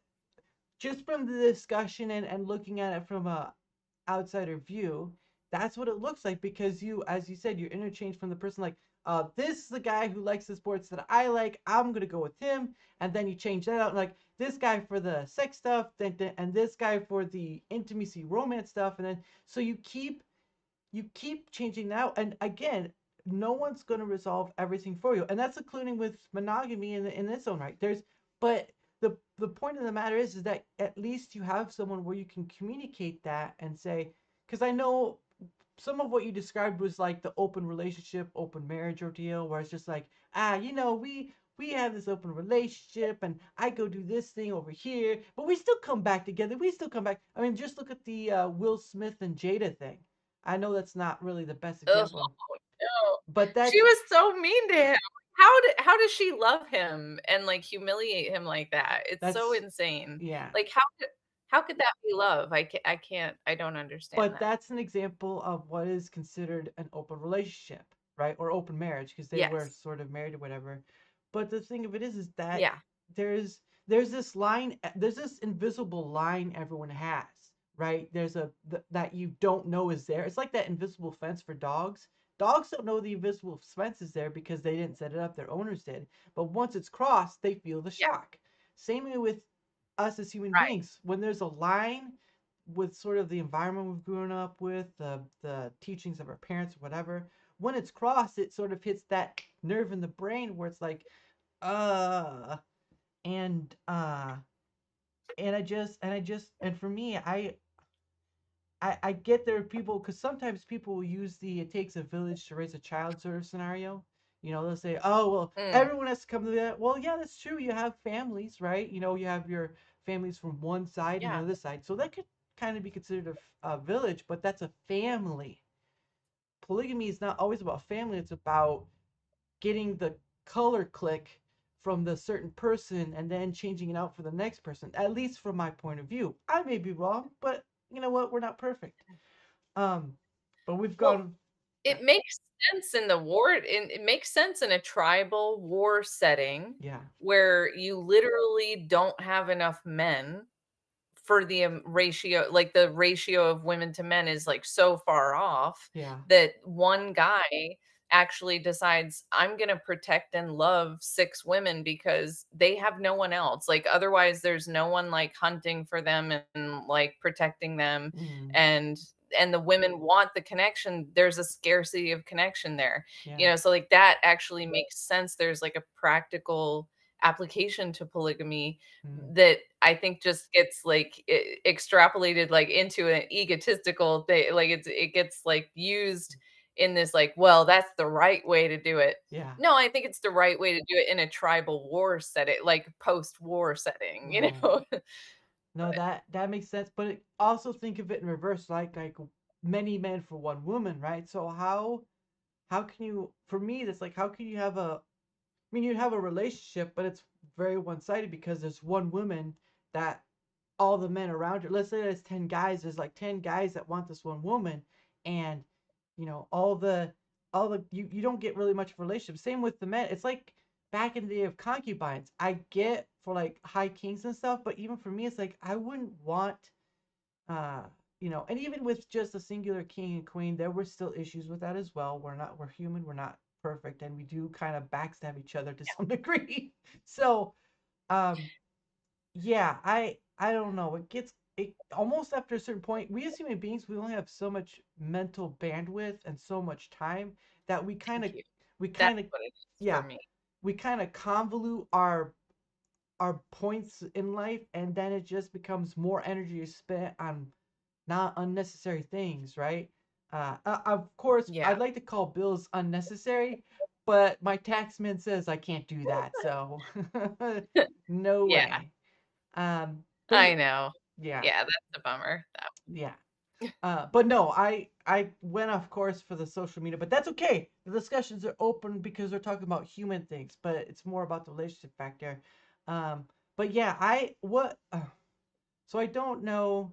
So what are your thoughts on the social? I think I asked you this, but I don't remember. What are your thoughts on the social media aspect affecting the men and women relationship? Because I know you've seen it, and as you said earlier on, where you yeah, experienced putting your men thing, and then people assuming that it meant all men and all this stuff, which is a thing because when you are texting somebody and there's a good Key and Peele skit that kind of shows this, but when you just text something, you can't get that emotional response to decipher what they mean by that. So like right now, I can look at you. You can't see me, but you know what I look like. But you can yeah, tell when there's a laugh, when there's a when there's a sort of thing because you can get that other non-communicate that 50% non-communicative communication thing or verbal communication, and you can see that when right. you are texting somebody online or through text or when you're doing the whole tweet thing, you don't get that. And so when you could say somebody's making a joke, how can I tell when I don't see their face making the joke? Or sometimes people could be very sarcastic and say a joke, but they could also mean it really. So there's also that confusing factor too. But that was the easiest Yeah. example I had. Um, but yeah, so so what, from your viewpoint, what have you seen on the social media impact for between the men and women? Just on your view alone, what have you seen that sort of impact on the technology factor? Yeah. If Um, yeah, I think you've used the word connection a lot, which I think is primarily like what everything is about. So like we're as humans like I think we have a long I don't want to go into a side topic, but like we're storytellers. So like yeah, we are trying to um I think we have an inherent urge to tell a story, and so that involves communication. mm-hmm, You know, you have to like be uh you have to have other people to like tell the story to, mm-hmm, and they want to communicate back. So that it's connection. I think is like a human need, and it just makes sense as survival wise. The more yeah, people you have around you, you can survive better together. yeah, So so you want connection. It's actually a survival instinct to connect with other people, like, you know, find other people that understand you, what you're saying. Um, so I think social media has this wonderful aspect to it where you can connect. You can connect on with anybody and family, like you said, like you could keep up with your family more easily or whatever. Um, a- and I think where the problem is like when it becomes an addiction. So it's like I'm addicted to Twitter. Um, Yeah. yeah. Like it's unfortunate, but like that's absolutely true. It's like especially I moved to West Virginia in February Wow. and I've been alone. Yeah, I've been alone this whole time. Wow. So I moved from Florida to here Really? and yeah, I sold my home in Florida after that 5-year relationship. It was about a year later that I I was see. like, "I'm done with this, like, Yeah. I need to get out of this house." Like, so many things had happened in that house. My stepmother passed away in that house. Oh, no. That relationship happened in that house. Like, I had lived there since I was 18. I lived there from age 18 to, like, what, 34 or 35 or something Mhm. like that.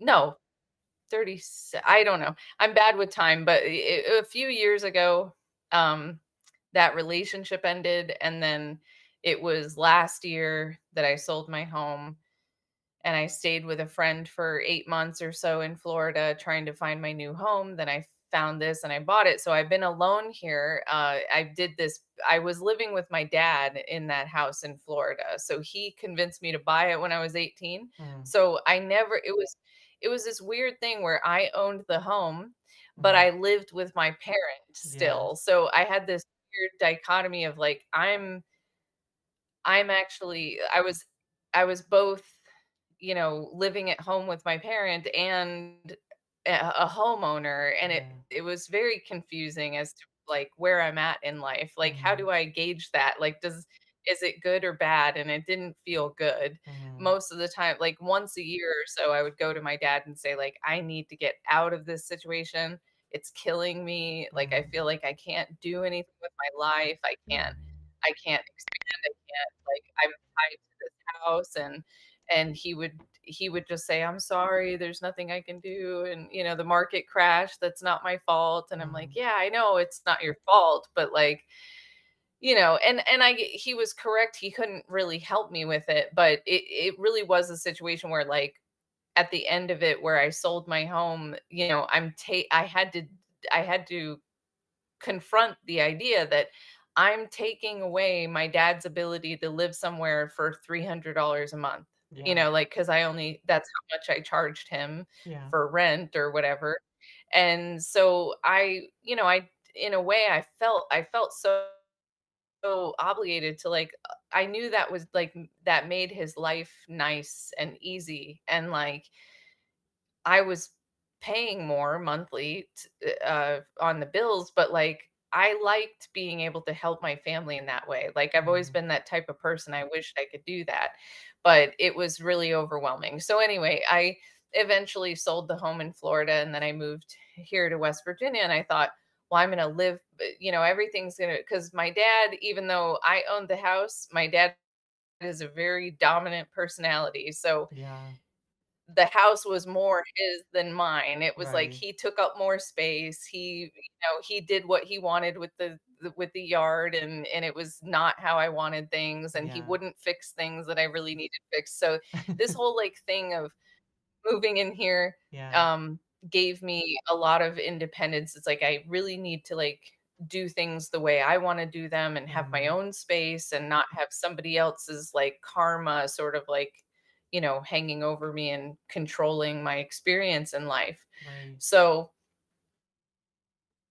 this has been good for me, but I've been really lonely. So Twitter is a complete addiction for me. And I think that's where it like goes into a problem is like social media is great. I think there's a good aspect to it when you're like, you're trying to build something, like you're Mhm. doing like a business or a creative endeavor. I think the most healthy ways you can use social media is probably as a true creative outlet where you're actually like producing some kind of creativity and you get something out of that because you Right. get to share it with others or Mhm. you have a business to promote or a podcast or whatever it is, but if you're actually doing something with your social media, I Yeah. think that's got to be a lot more fulfilling than Mhm. just being a personality on the internet. Yeah. Um, Yeah. because that in itself is inherently lame. Like there's nothing I don't think there's anything cool honestly about like having a lot of followers or Yeah. getting a lot of likes or anything like that. Yeah. Um, a lot of what I've noticed about being online is it has to do with consistency. Mm. So it's like, and I learned this from watching my ex-boyfriend try to have a YouTube channel. He tried to do it, and I noticed like I noticed themes about people that were successful. I was like, you got to post every day. It's about like consistency mostly. So if Yeah. people just get familiar with you, Yeah. Yeah. they'll start to want to see that every day. They get familiar. It becomes part of their day and they want to see you. Yeah. And then if you just post consistently, that will then it just sort of exponentially multiplies. Like once you have 100 followers, then you hit 500 a lot quicker after that. Yeah. Then once you have 500, you hit 1,000 a lot. Like it just exponentially just kind of increases. And of course, women, it's a whole other women and men get there. It's not at all fair Yeah. as far as the attention that women get versus the attention that men get. It's Right. completely biased towards women. Right. So, um, but that's just the reality of the situation. It's not a that's not an organized thing that anybody thinks out. That's just it happens to be how humans use the internet. Yeah. But because it's so prevalent, it's just undeniable. Yep.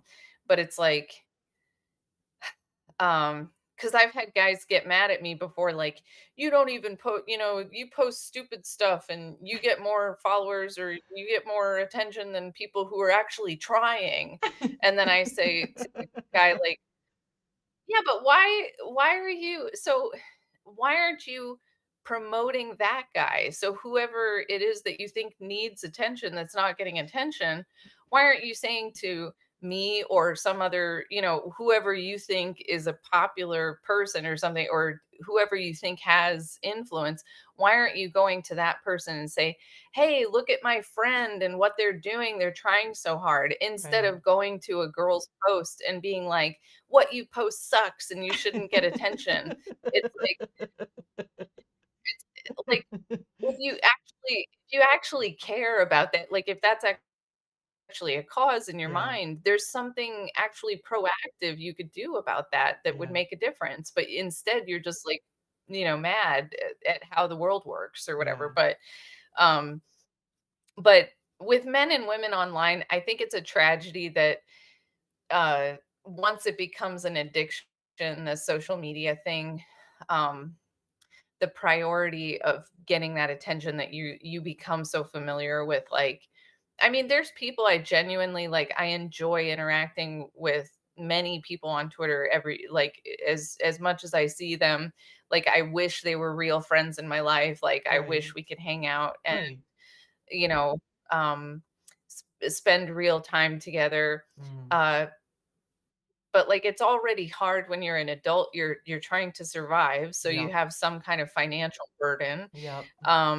And you may have family or relationships that Mm. take up a lot of your time, and it's not the same when you're an adult to like make friends. Like it's not people have real shit going on in their lives. They can't bond with you and spend hours talking to you every day or whatever. So you don't get this like, some people really crave this like bosom buddy sort of thing, but as an Yeah. adult, it's really hard to actually maintain a connection like that and like it's very time consuming. Kind of Yes. like you were saying, there's a bandwidth to Yep. like how much like attention you can give people and stuff. So um I think relationships are so tough with social media because uh there's so much interaction. So in a relationship, you can feel like you can see when the other person's online and they're spending time doing that instead of talking to you. Right. Um, you can see when they're talking to someone else, uh, and they seem to be giving that person more attention than you, Mhm. or you might just be worried that that might happen. Like I've tried to think, if I get in a relationship, would I stay on Twitter? I think I would, but I think I would change the way I use it, and Mm, I would certainly not post, I wouldn't post, like, revealing pictures, mm, or I'm very sensitive to, like, the person I'm with and their feelings, so if I'm actually with the person, and in a committed relationship, I'm just not gonna push their buttons, like, I'm not gonna, actively flirt with, anyone, yeah. but especially, like, hunky guys, or, like, some guy that I think would, get under his skin. Like, I think a partner who doesn't consider that, like, doesn't put themselves in the other person's shoes to a certain extent, Yeah. and they just act like, "Don't be insecure. You shouldn't get jealous. Don't be insecure." Sorry, everyone's insecure. Like, that's a crazy thing to say. Like, Yeah. um, you're the fact that you use Twitter means you're insecure. Like, people will be like, "You're just trying to get attention." Like, you're on Twitter too. Like, what are you talking about? We all want attention. Am I crazy, or, like, No, no, you aren't. are you missing the point completely? Because, like, that's exactly what we're all here doing, is Yeah. trying to get attention. Like, Right. that's bizarre to me as a complaint, Mm. because, like, to me, that's just um I have to open the door. It's so hot in here No, now. you're right. No, you're Oh, right. you're oh. But yeah, I don't know if a lot of that makes sense, but No, it I do does. think if you were to try and have a relation, I think it's difficult to build a relationship through social media, because of all those factors. So unless you're really committed to it and you're actually gonna talk on the phone, move to be with, because there's some relationships I see that are working, that they met online, Mm. but I think it requires that you actually commit to the relationship and that you actually move to be together. You talk on the phone, you do these things to actually build a real relationship. And if you're not doing those things and you're just like talking to somebody on Twitter for a year, believe me, that's not a relationship. you know. Darn you! No, I'm just joking. No, you, you, no, you.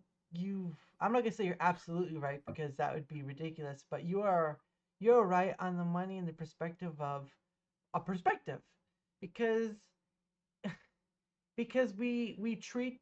I've said this. I said this a long time ago, or not a long time ago, but I said this a while back, that this thing we have in our hand, or the screen, because for content creators, if you make it a full time, if it make it your job where you're earning money from it, that's your full time job, and that's where you live the life behind.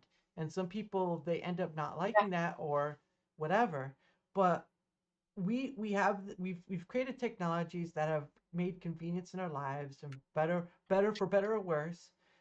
But there was a show a while back, on, I can't remember the station. It was like Fox, whatever, or HBO or whatever. But it was called The American Gods, which was based off of Neil Gaiman's book American Gods. And Yeah. for me, they had a god that was, they had like the different Jesuses. They had the one off Easter Ishtar. And they also had one off money and all stuff. But they also had one based off of technology. And for me, through social media apps and all stuff, technology has sort of become, sort of become our god in essence. Where, uh, Mhm. and that's what YouTube started out with, right? You had MySpace and all stuff, but they didn't have the and Facebook, but they were just starting out. Now they have these super powers basically where you are using it to get heard, which, I mean, don't get me wrong, I'm a little guilty of it too.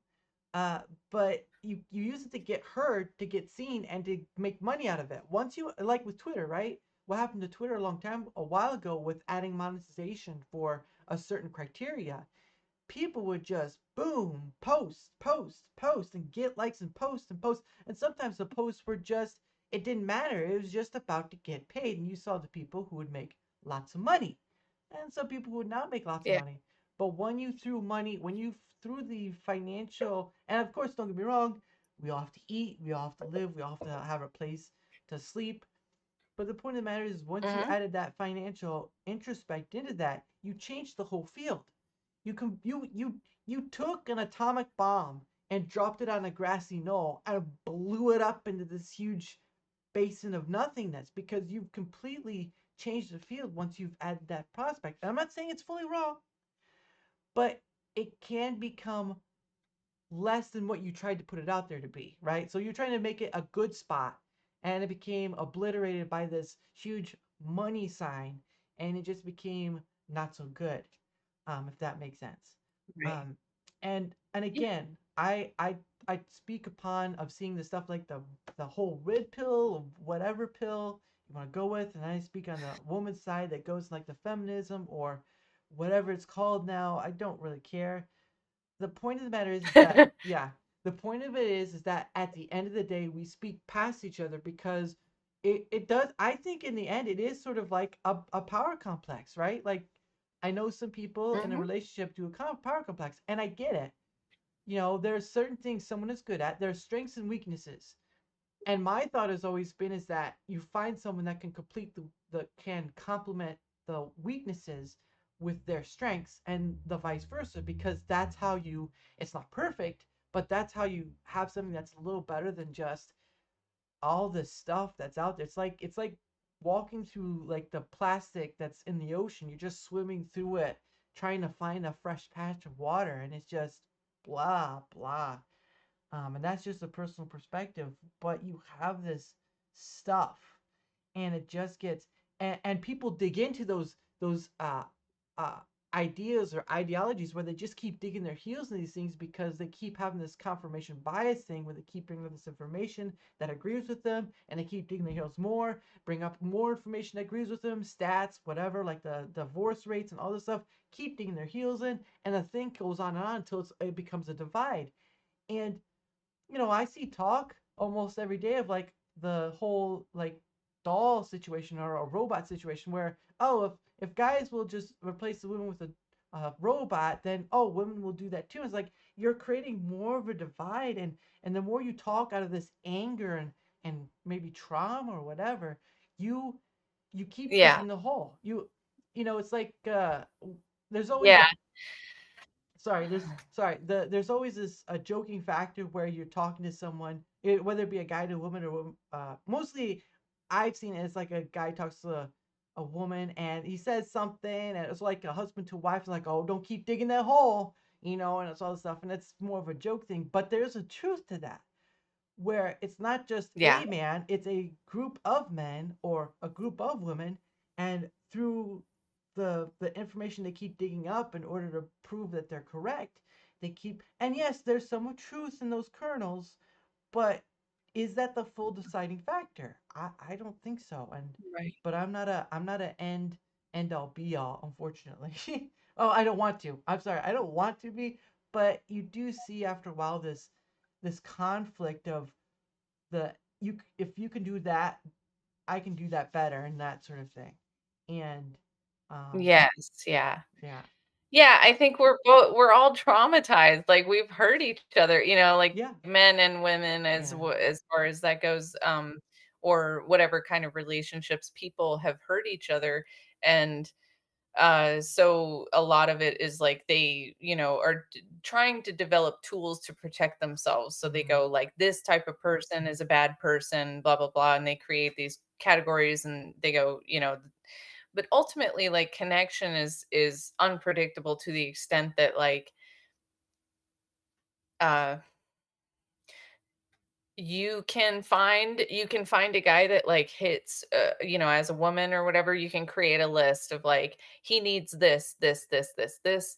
You can find a guy that, like, hits all these points and feel nothing for him, Mhm. which sucks. Like, that's a terrible aspect to, like, romance, is actually feeling a connection with somebody Yeah. is pretty unpredictable. It's Yes. it's not gonna be, it's not, and it does have to do with, like, what we were saying, like, patterns before and stuff, like, what turns you on Mhm. about other people sometimes isn't, like, the healthiest stuff. Yeah. You should, like, try to work on, like, healing, from past relationships, and you should always work on, like, I need to keep in mind, um, which is something I've struggled with, is that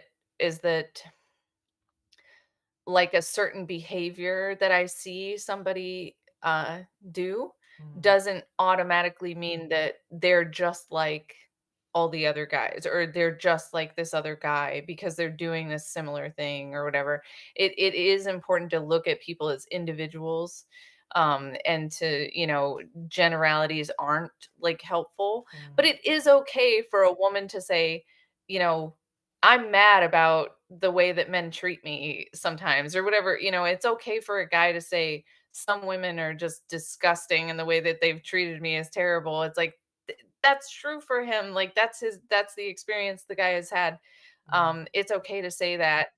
Uh, but on social media, everything becomes like it's like a debate, and so it becomes about who's being right, and some people are literally just on there because like they have nothing else going on and they love to Yeah. like argue, Yeah. and they want to have those anger. They're maybe addicted to anger a little bit, and they Mhm. like want to always have that experience. They want to keep stirring up like these anger feelings Mhm. inside them because they're kind of addicted to it or whatever.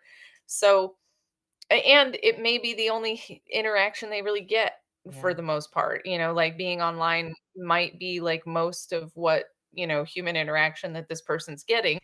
So I have compassion for all of that. Like I understand that people are just in different situations, and usually when you're looking at your nightmare rectangle, your square, when you're looking at when Yeah. you're looking at your square, it's usually because you're bored, you're sad, you're lonely, you want connection. Like, so the reason you pick the thing up is to connect, usually because like something feels hollow Yeah. in what's going on, or you're not interested in the life that surrounds you. Yeah. You're not interested in what's going on around you, so you go, let me look into my phone, see if there's some other kind of reality I can Yeah. participate in.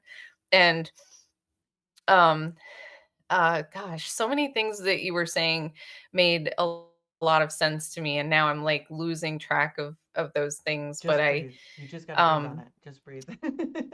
Just breathe on it. yeah, no, that's true. You were talking about this like one upping, and like, well, if men can replace women, well, we can replace you too, or whatever. I have some observations on that that I for me they're useful, and I don't know, they sound weird, but Right. like I've watched Marilyn Monroe in older movies, Okay. Yeah. Okay. and if you watch the way that Marilyn Monroe like interacts with the, men, um, it really helped me. It really helped me to like understand. Something clicked a couple times watching her, and I realized women have often like been hurt, and they have these like compounded like traumatic Issues. experiences Yeah. with men abandoning them, or Mhm. cheating, or like all these things.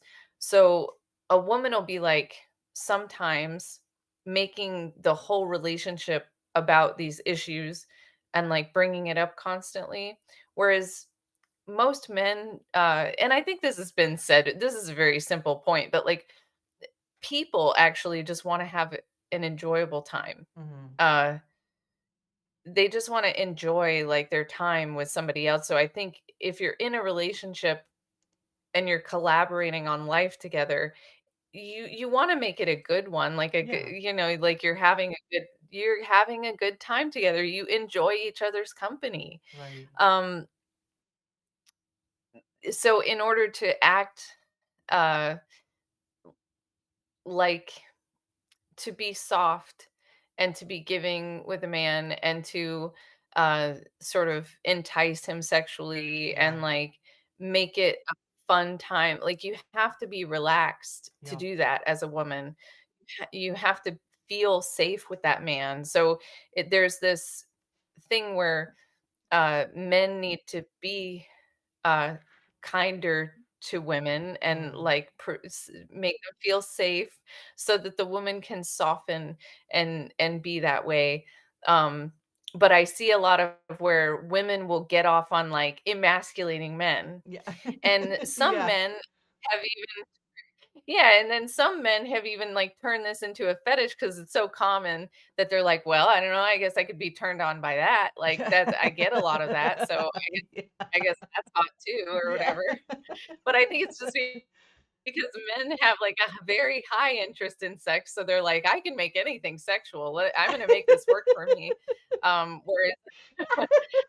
Whereas like, the woman, I just one thing I see about, like, the feminism, like, poison in culture is sort of like where men want to like good men, they kind of want to be like, yes, you are like a badass bitch and you can like do whatever you want and you can do it all and have it all and I admire you. Like they're trying to be supportive of women that are super hyper independent. Mm, um but hyper independent is like a trauma response. Like I yeah. read that somewhere and it clicked with me so bad. I was like, because I have that where Right.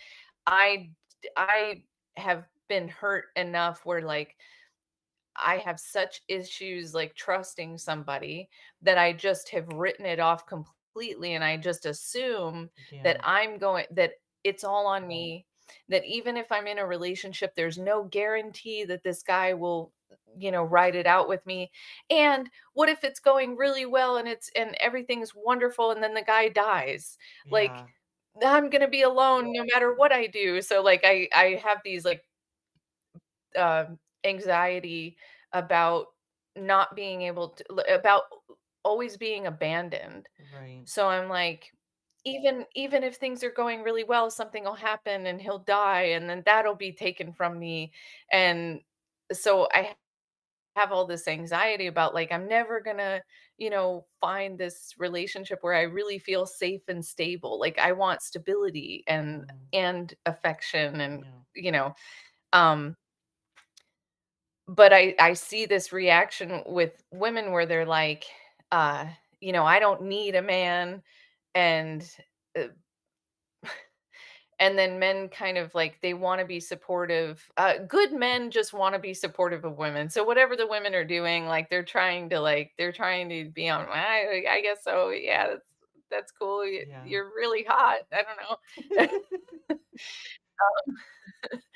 Now there's a uh, sorry, there's I a just think women need to remember to like soften with men because men are very sensitive and they've been hurt too. mhm, And I think the good ones who try to be supportive, uh, those are the guys that deserve that real, is guys that really I think oftentimes it's guys that grew up with women. Like they have had some pretty good connection with a woman growing up. mm, And those men tend to love women.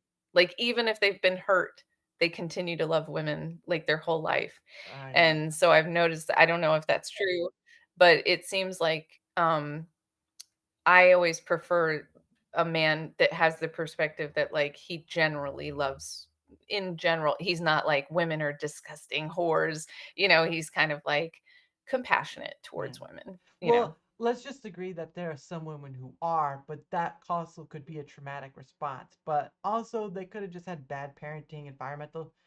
It's a whole variable. It's not one thing. It's a whole variable of mess of humanity. And Right. I I I will say that I am a child of five. I'm a child of five, but the rest of them were girls. So uh, Okay. I always say that just because I had four sisters doesn't mean I only understand the female mind 1% better than before, which was zero. So now I'm at 1%, and that's pretty much all it goes. So but no, but what you said is I don't think it's always all true because again the variables are just out there. It's like trying to throw that math out there. And I'm That's like true. I'm not doing that. Um, but but from Yeah, my that's true. perspective, it's just like I I'm not gonna say I'm simple, but I'm simple to the point where it's understandable. Like I would like you when trust is broken, it's hard to get back. Same with like the cheating and stuff, right? When someone cheats, you want to understand why. Why does this person cheat? And sometimes there is no answer. It just happened. Like someone Right. dying, like someone getting shot. You want to know why they got shot and all that stuff. Uh, and Yeah. and I'll give you an example of like when you're talking about the whole, being there and dying. My back in the early 2000s, my grandfather, my mom's dad, had passed away, and he passed in his sleep, which was a good thing because nobody wants to die awake or whatever. But Right. my grandma or my mom's mom had lived for about 2 to 3 years after that. So, and I didn't see it I didn't see it because I was just a kid at the time, so I don't really see that. And they were well known in their community and all that stuff. Um, but there was a point where I'm pretty sure she felt just as, and they were in their 70s, right? They were in their mid 70s, so it's not like they didn't, you know, whatever during their lifespan. But at a certain point, when you do lose someone, that other half, which kind of grows in years, right? When you spend some enough time with another, you kind of know their faults, but you don't play it against them. Maybe in a joking way, right? You play it Yeah. against them in a joking way or in a Yeah, loving way. yeah, but not to hurt them. Yeah, Yeah, not maliciously. malicious, Yeah. yeah. But when that other half goes, you do have the point where it's like, what do I do now? And I know sometimes, if you're someone who's widowed early, like a family member I know, you can either remarry or not, um, or you just kind of stay. Or it's like my grandma, she's in her 70s or whatever, so she didn't remarry after whatever, just at that certain point. But she had a big family, and so they came by to check on her, make sure she's okay. She had family who lived close enough that they check on her every day. But you do miss that That's person, yeah. yeah. Um, Yeah. but it does Yeah. happen. What you said is true that it does happen, but it depends on your strength of that bond with that person because not every relationship is like that. So hopefully that helps strengthen of what you said earlier about that. But when you said, "What do I do now?" It's sort of like I sort of feel like you have to have a certain percentage of yourself, whether it be hobbies or whatnot, like say 75 to 80% of yourself before you kind of get to someone. But there are the rare occasions, and I'm talking rare, where you could meet someone and through that life experience, that tying comes complete of like you find something within that and you kind of take it on your own, you kind of go with it. And if that person dies or something after the fact, you could still have that, but there's that rare case of where Yeah. that happens. And it is rare because we're human, right? We're not all not compatible, but not everything works out like we would want to. But Uh, that's sometimes the best part of life because sometimes the best laid plans can dismissal into something that would be a lot better than what you thought. So so uh 50% plans that you think are the best could end in shatter and turn out to be something that could lead to something that's 80%, if that makes sense. Um just trying to give a well, I would translation. definitely rather experience the love, like have a good, healthy love, Yeah. than to never experience it for sure. Yeah. I do think it's worthwhile even at the threat of loss, like, which is always there. Yeah, it's Yeah. like eventually, like, things end. So, Yeah. life does. So it's like sort of inevitable that, of course, yeah, at some point there will be loss. But like the experience, being able to collaborate on, I think ultimately a relationship needs to be two people that want to have a healthy, like, good relationship with each other, like they're collaborating on life together, Mhm. um and the intention behind it is to love each other. Because Right. when it's like, well, he better treat me this way, there's this one thing about like relationships is like looking at the person as an individual is very important, I think, um rather than saying this is my boyfriend. Like if you always have this like he's my boyfriend and you look at this person, or she's my girlfriend, or she's my wife or husband or whatever, when you're looking at them as a Mm, role rather than like an individual person, right. I think some people do this. I've noticed where they like well, he's all right, but he doesn't do this or he doesn't do that. It becomes like all this complaint about like, are they are they a good husband or Mhm, is this a good wife or whatever? mhm, When instead it's much healthier to look at this person as a human being and just say, you know, this is a person I'm involved with and I can see that they're going through this or whatever, where you're like thinking about what they're experiencing rather than what are they doing for me right. that they ought to be doing according to other relationships on social media that I see or what I think it's women that do this more often than men, to be honest, but like, look through like a magazine. It used to be like Cosmo or something like that. Yeah. You'd see this dumb stuff in Cosmo Yeah. that would say, like, if he's not making you come 3 times a day, like he's not the one. Like, it's like, what is that? Why are you ruining people's relationships? Like, this is the worst, because you're just Yeah. you're putting or if he's not gonna pay for if your diamond engagement ring is doesn't cost this much, he doesn't love you. It's Yeah. like, what is that about? Uh, You know? that's putting levels on a That's not helpful.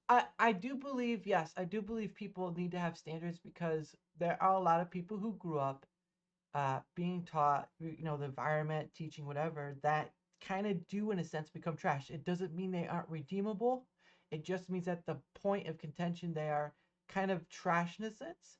I only use that because I need to have a hit hard point, but it also means that I mean, and there's a thing where you kind of have to like you kind of have to have standards, but there's a flexibility that comes with that because you have a better understanding of how uh how you want a relationship and how the psychology of a human Yeah. being and all this stuff.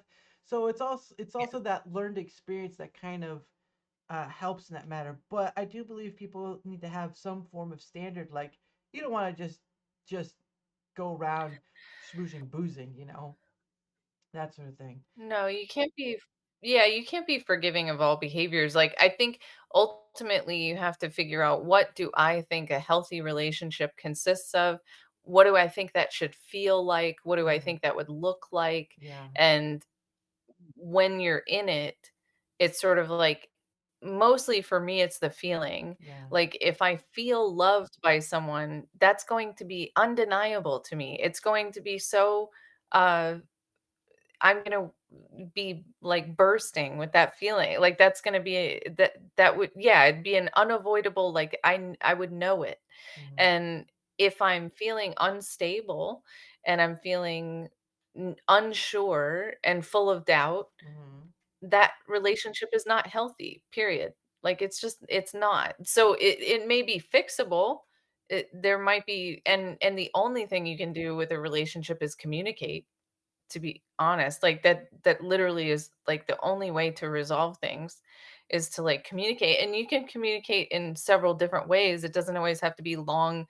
It doesn't have to be I don't think most men are a fan of, like, talking for 4 hours about the same thing or whatever, yeah, so I think it's good to be considerate of but you do have to communicate. Like, if you have a need hmm, that you're not expressing and you're resenting your partner for not fulfilling that need, that's your responsibility to communicate that need to the person. yeah, So I've had this struggle where communicating the need is difficult for me. So now I do it, yeah, but sometimes it doesn't feel great because it feels like I'm putting a demand on that person, which I hate. yeah, Um, but at the same time, like if I need something, hmm, uh and what I've struggled with is like it's not always received the way I mean it. Like yeah, I'll tell somebody, this is how I'm feeling about the situation, yeah, and this is why I feel this way. hmm, And then they'll make an assumption about like, oh, they'll make the wrong assumption about like, oh, she wants me to change my behavior to yeah, this instead of this or whatever. But what I'm actually trying to do is just tell them like this is how I feel. hmm, And um and I think sometimes I'm answering my own question when I tell somebody like when you do this, it makes me feel like this. I think I'm answering my own question by expressing that to them that it's not a healthy relationship, and I shouldn't be in it, Mhm. probably. Yeah. If that's what the problem I'm having is, Yeah. so sometimes you just have to, but communication is the only way you can really resolve things. Yeah. So, I'm more of a person, like, if as long as it's minor, if a guy kind of, uh, whatever, maybe did something unexpected that was kind of upsetting, like, let's say, let me down. If it's like minor, like, maybe, he said he was going to be somewhere, and then he didn't show up on time, and I Mhm. was waiting, or, and I feel a little sad because I thought that we were going to do this and then we Mhm. didn't. What would resolve that for me is affection. Like, Yeah. all a guy would have to do is just, like, hug me and, like, hold me and kiss me, and I'd get over it in, like, 5 minutes. Stop. But, like, Yeah. that's a way of communicating, in other words, is what I'm saying. There's different ways you can communicate, but you Yeah. do have to communicate in a relationship to make it healthy, and it has to be collaborative where you're both invested enough to, like, give each other the respect of communicating your needs to each Mm. other, because if you let somebody, you give them enough rope to, string themselves up or whatever, it's like that's kind of that's mean, so you can't be, like, withholding your needs and, like, let's see if this person lives up to my expectations, is a fucked up way to deal with people. Yeah. If you have expectations that are specific and you know them, you need to voice them. Like, that would be, respecting your partner, is like, I know I need this. Mhm. um I'm not saying you have to do it, but it is something that I've noticed I need in a relationship, and then them being able to, maybe you can collaborate on some kind of way to, like, have that need fulfilled, so that it doesn't violate their values or Mhm. doesn't violate whatever they need to consider for themselves, Yeah. but maybe there's some kind of compromise or collaboration you can come to, Yeah. so that you're not building up resentment, and then you go, "See, he's a bad husband. He's a bad boyfriend." You're bad. You're bad. You're so bad. Yeah. Um, no, I That's not sexy, like, yeah. either. No, and you're not wrong in that aspect. I do think that no matter what we discuss here, is that it's not a one size fits all. That's a guaranteed. No one thing we talk about is a one size fits all. It's just our perspectives on the matter at hand. And I know it's kind of been, well, I gotta tell you, it's been a enjoyable time talking to you, even though it's almost 8:30 where I'm at. So probably, I probably know, we've talked a long time. yeah, so we'll get to that point where we'll end it, but I did want to um talking that matter where yeah, for me and this just for me, this is not like stuff I've seen. I'm not really macho. I know there's been like this scale that goes around was like 1 through 10 or whatever, like what's the bod look or whatever.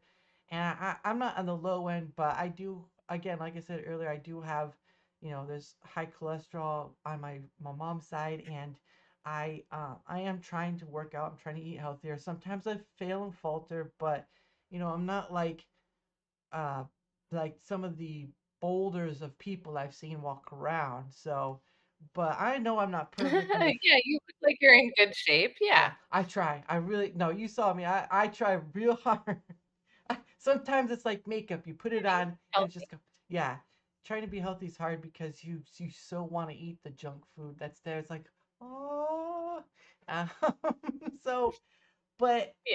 but that's and then again that's how I thought it was too. It's like there's a communal compromise. Like if you are dating, that's the point of contention where you start out with, right? Is dating. Dating's the starting ground. Courtship, dating, whatever you want to call it, that's the starting ground. That's where Mhm. you either have the discussion like this is what I'd like to do, and of course there's always that person's be like I don't want to have kids now, I want to get married now, and all that stuff, and that's fine. That's good to be upfront. My thing is that if the other party doesn't accept that, or and the thing about it too is like we do kind of become afraid of being honest, because if we're blunt honest, it can appear like we're trying to be mean or whatever. But there's also a way of like that Mhm. non-communal stuff that you just it's difficult. I think there's a time of fear, a time of embarrassment, or a time of just like if I say this thing, I'll never see him again, which is true. It's true in all corners. You Yeah. could say something and they may never see you again. That's a risk.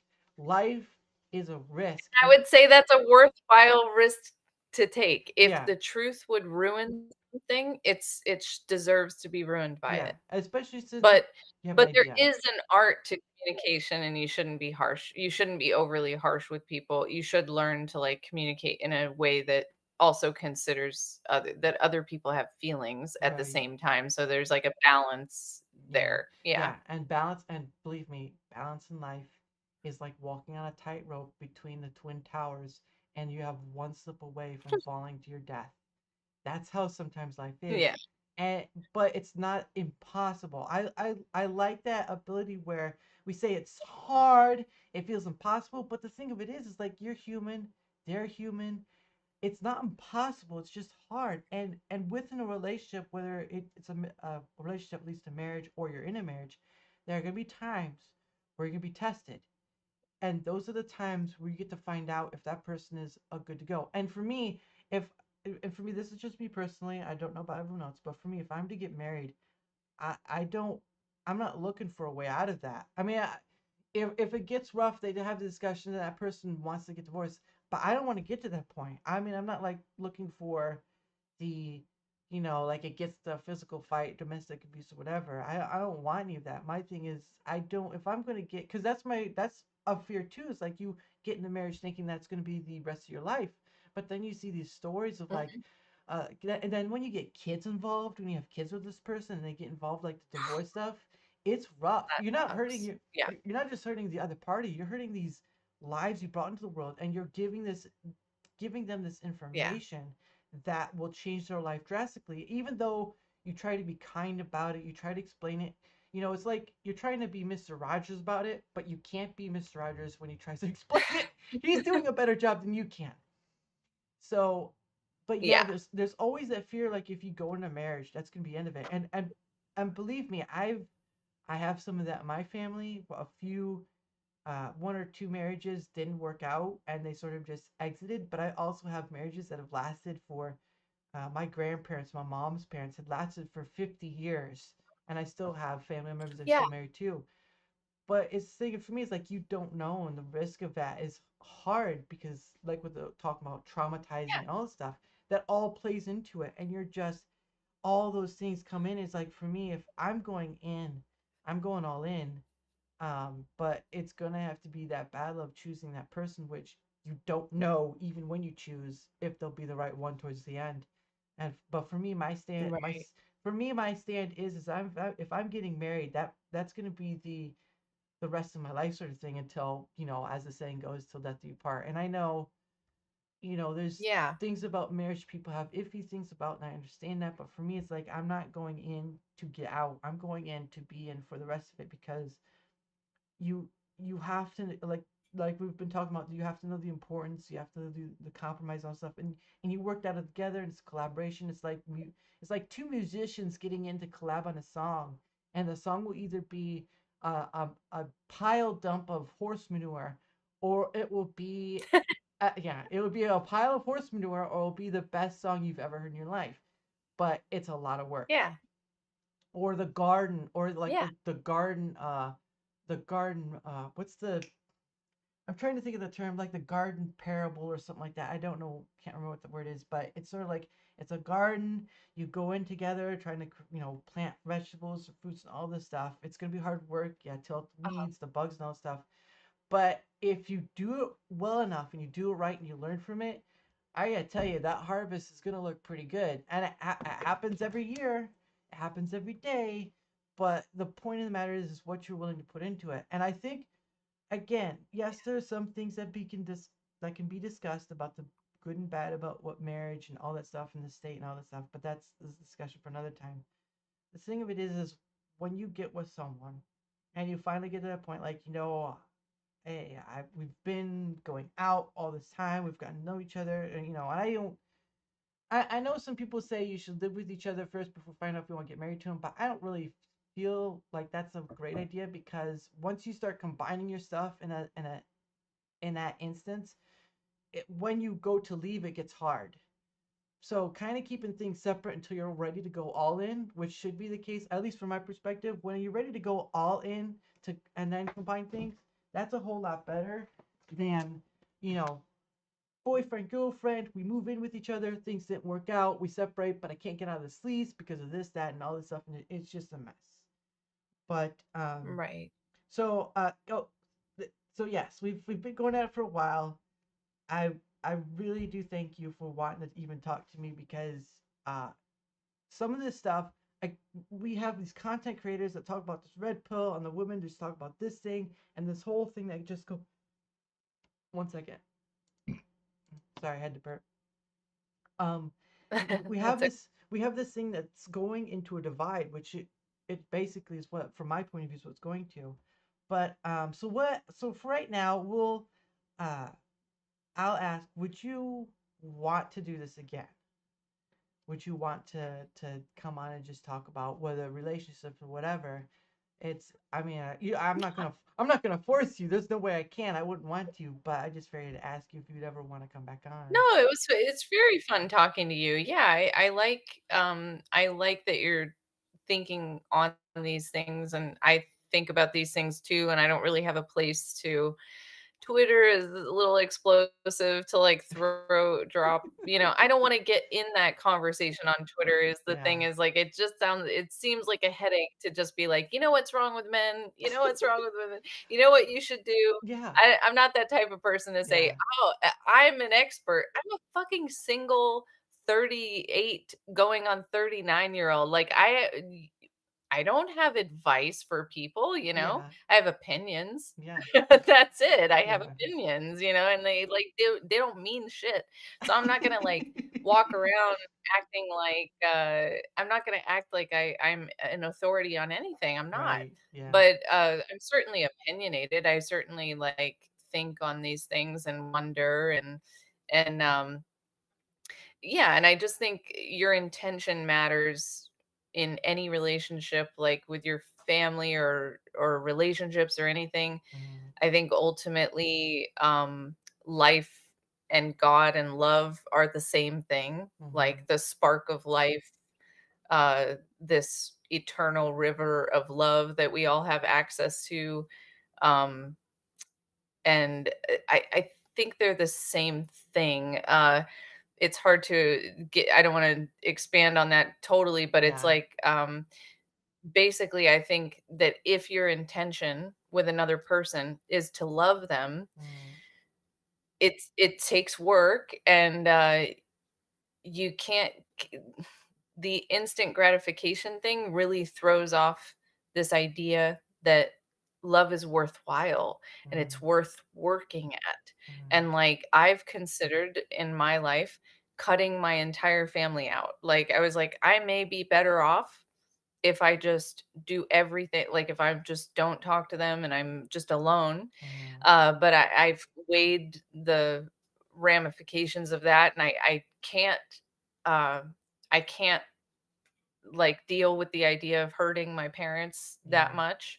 Yeah. I know it would hurt them. Mm-hmm. And so I tried to work out my issues with them. It wasn't received well.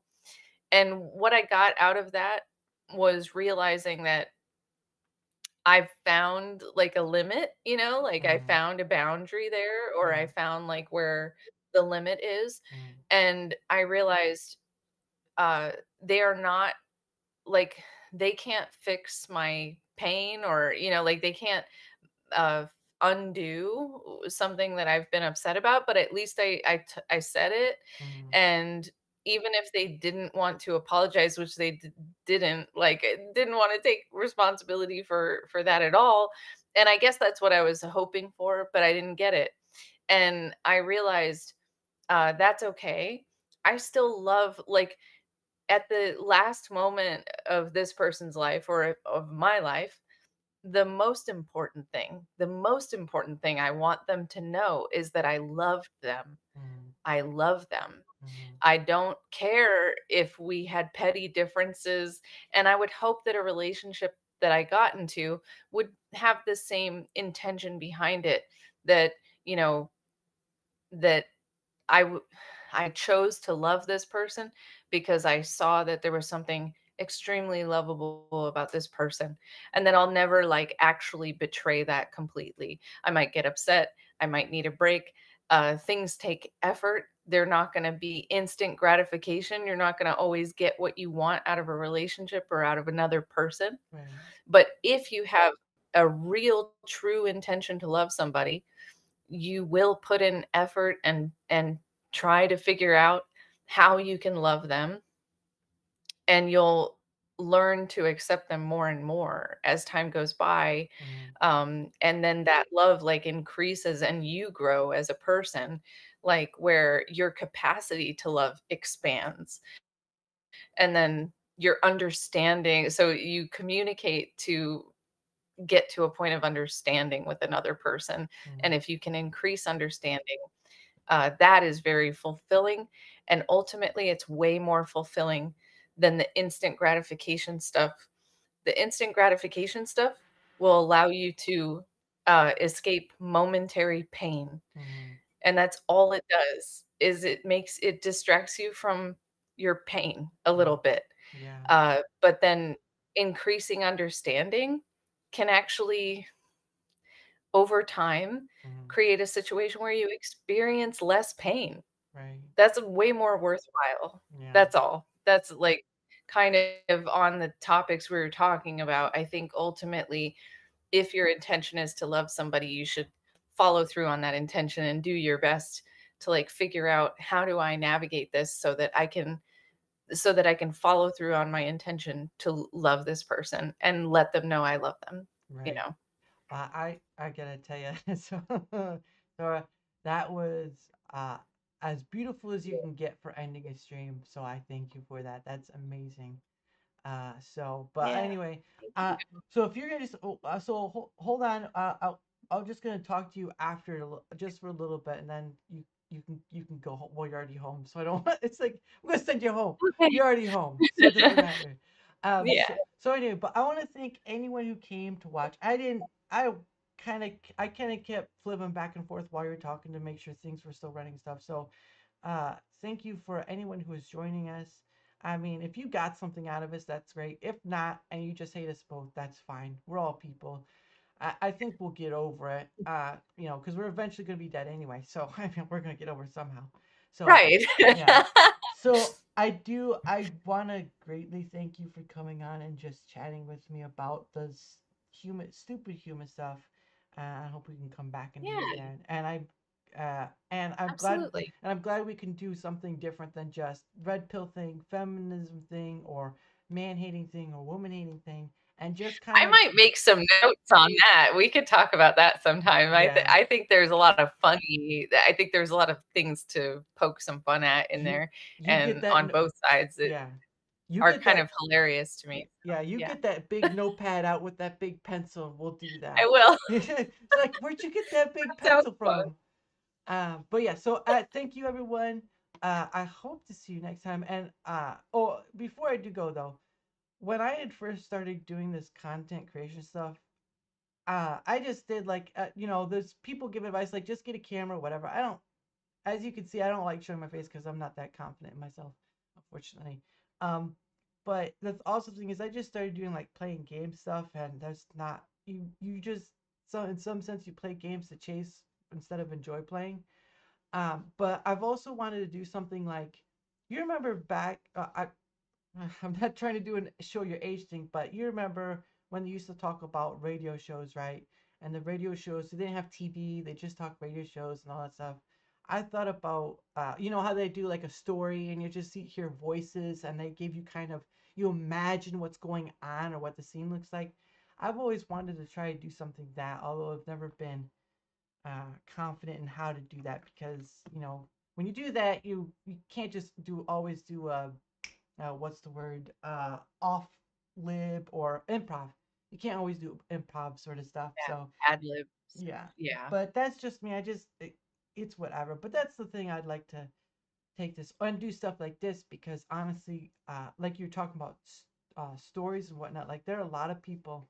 I had an idea once where they're just doing like finding somebody who probably not just like war veterans and whatnot, but just finding somebody who, because YouTube was made for people to share their stories, or Yeah. everyone was to share, but to find a story and all that stuff. And of course, never did that too because you, what do you interview someone about? You have to seem professional, whatever. And I am no professional. Get that straight.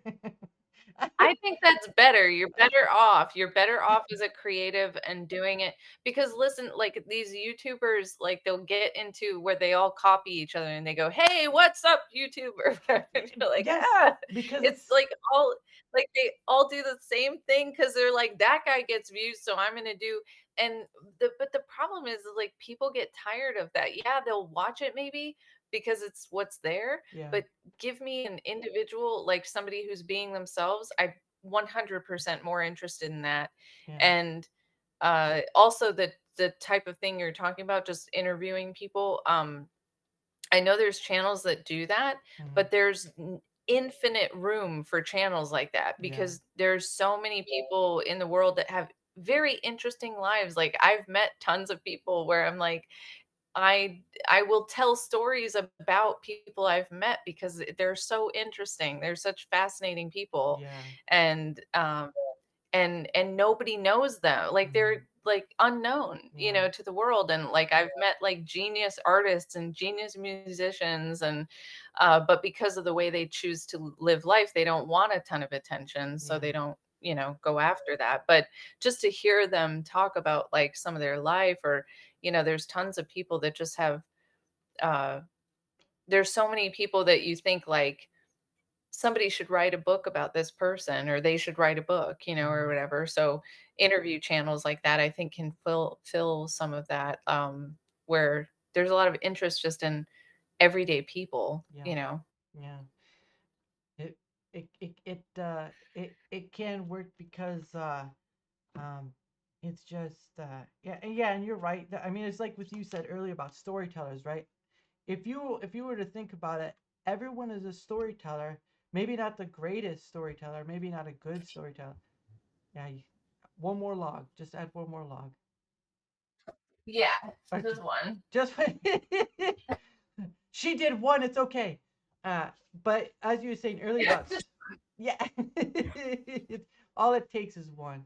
But as you were saying about storytellers, right? Like everyone, maybe not everyone has something that's too far off, but everyone has a story to tell, whether it be generic or not. But everyone wants to have a piece of notice. And you think about it, there are a lot of stories that go unnoticed because there's just so many people and so little time. And yes, things require money and all that stuff to do that. Because I'm sorry to tell you, I got to pay bills too.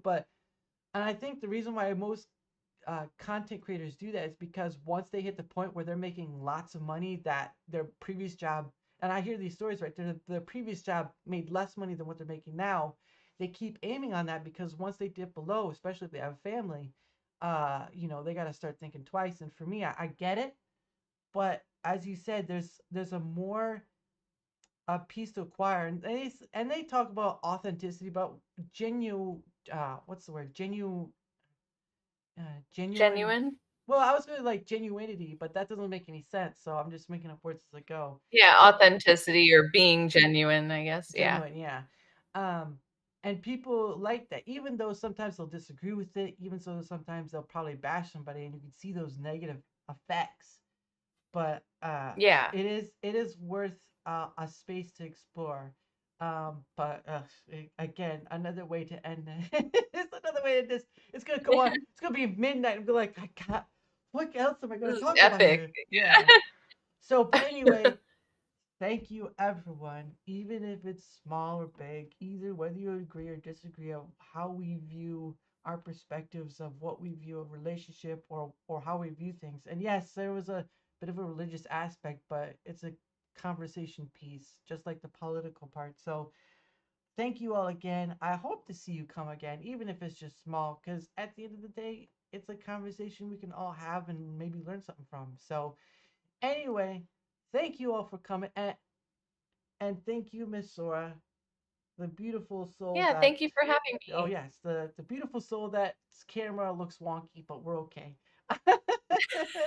The It's connection, terrible. the I c- really need to fix that. the connection is Oh, well. awful. No, you're fine. So It's anyway, my it is my connection. I have a satellite. It sucks. Yeah. yeah. See it, and people say that should be like the next thing. I'm like, I don't think they're getting it. So anyway, thank you so much. We'll see you all. We'll see you all again next time. Have a wonderful weekend, and remember, everyone's different. And fortunately, and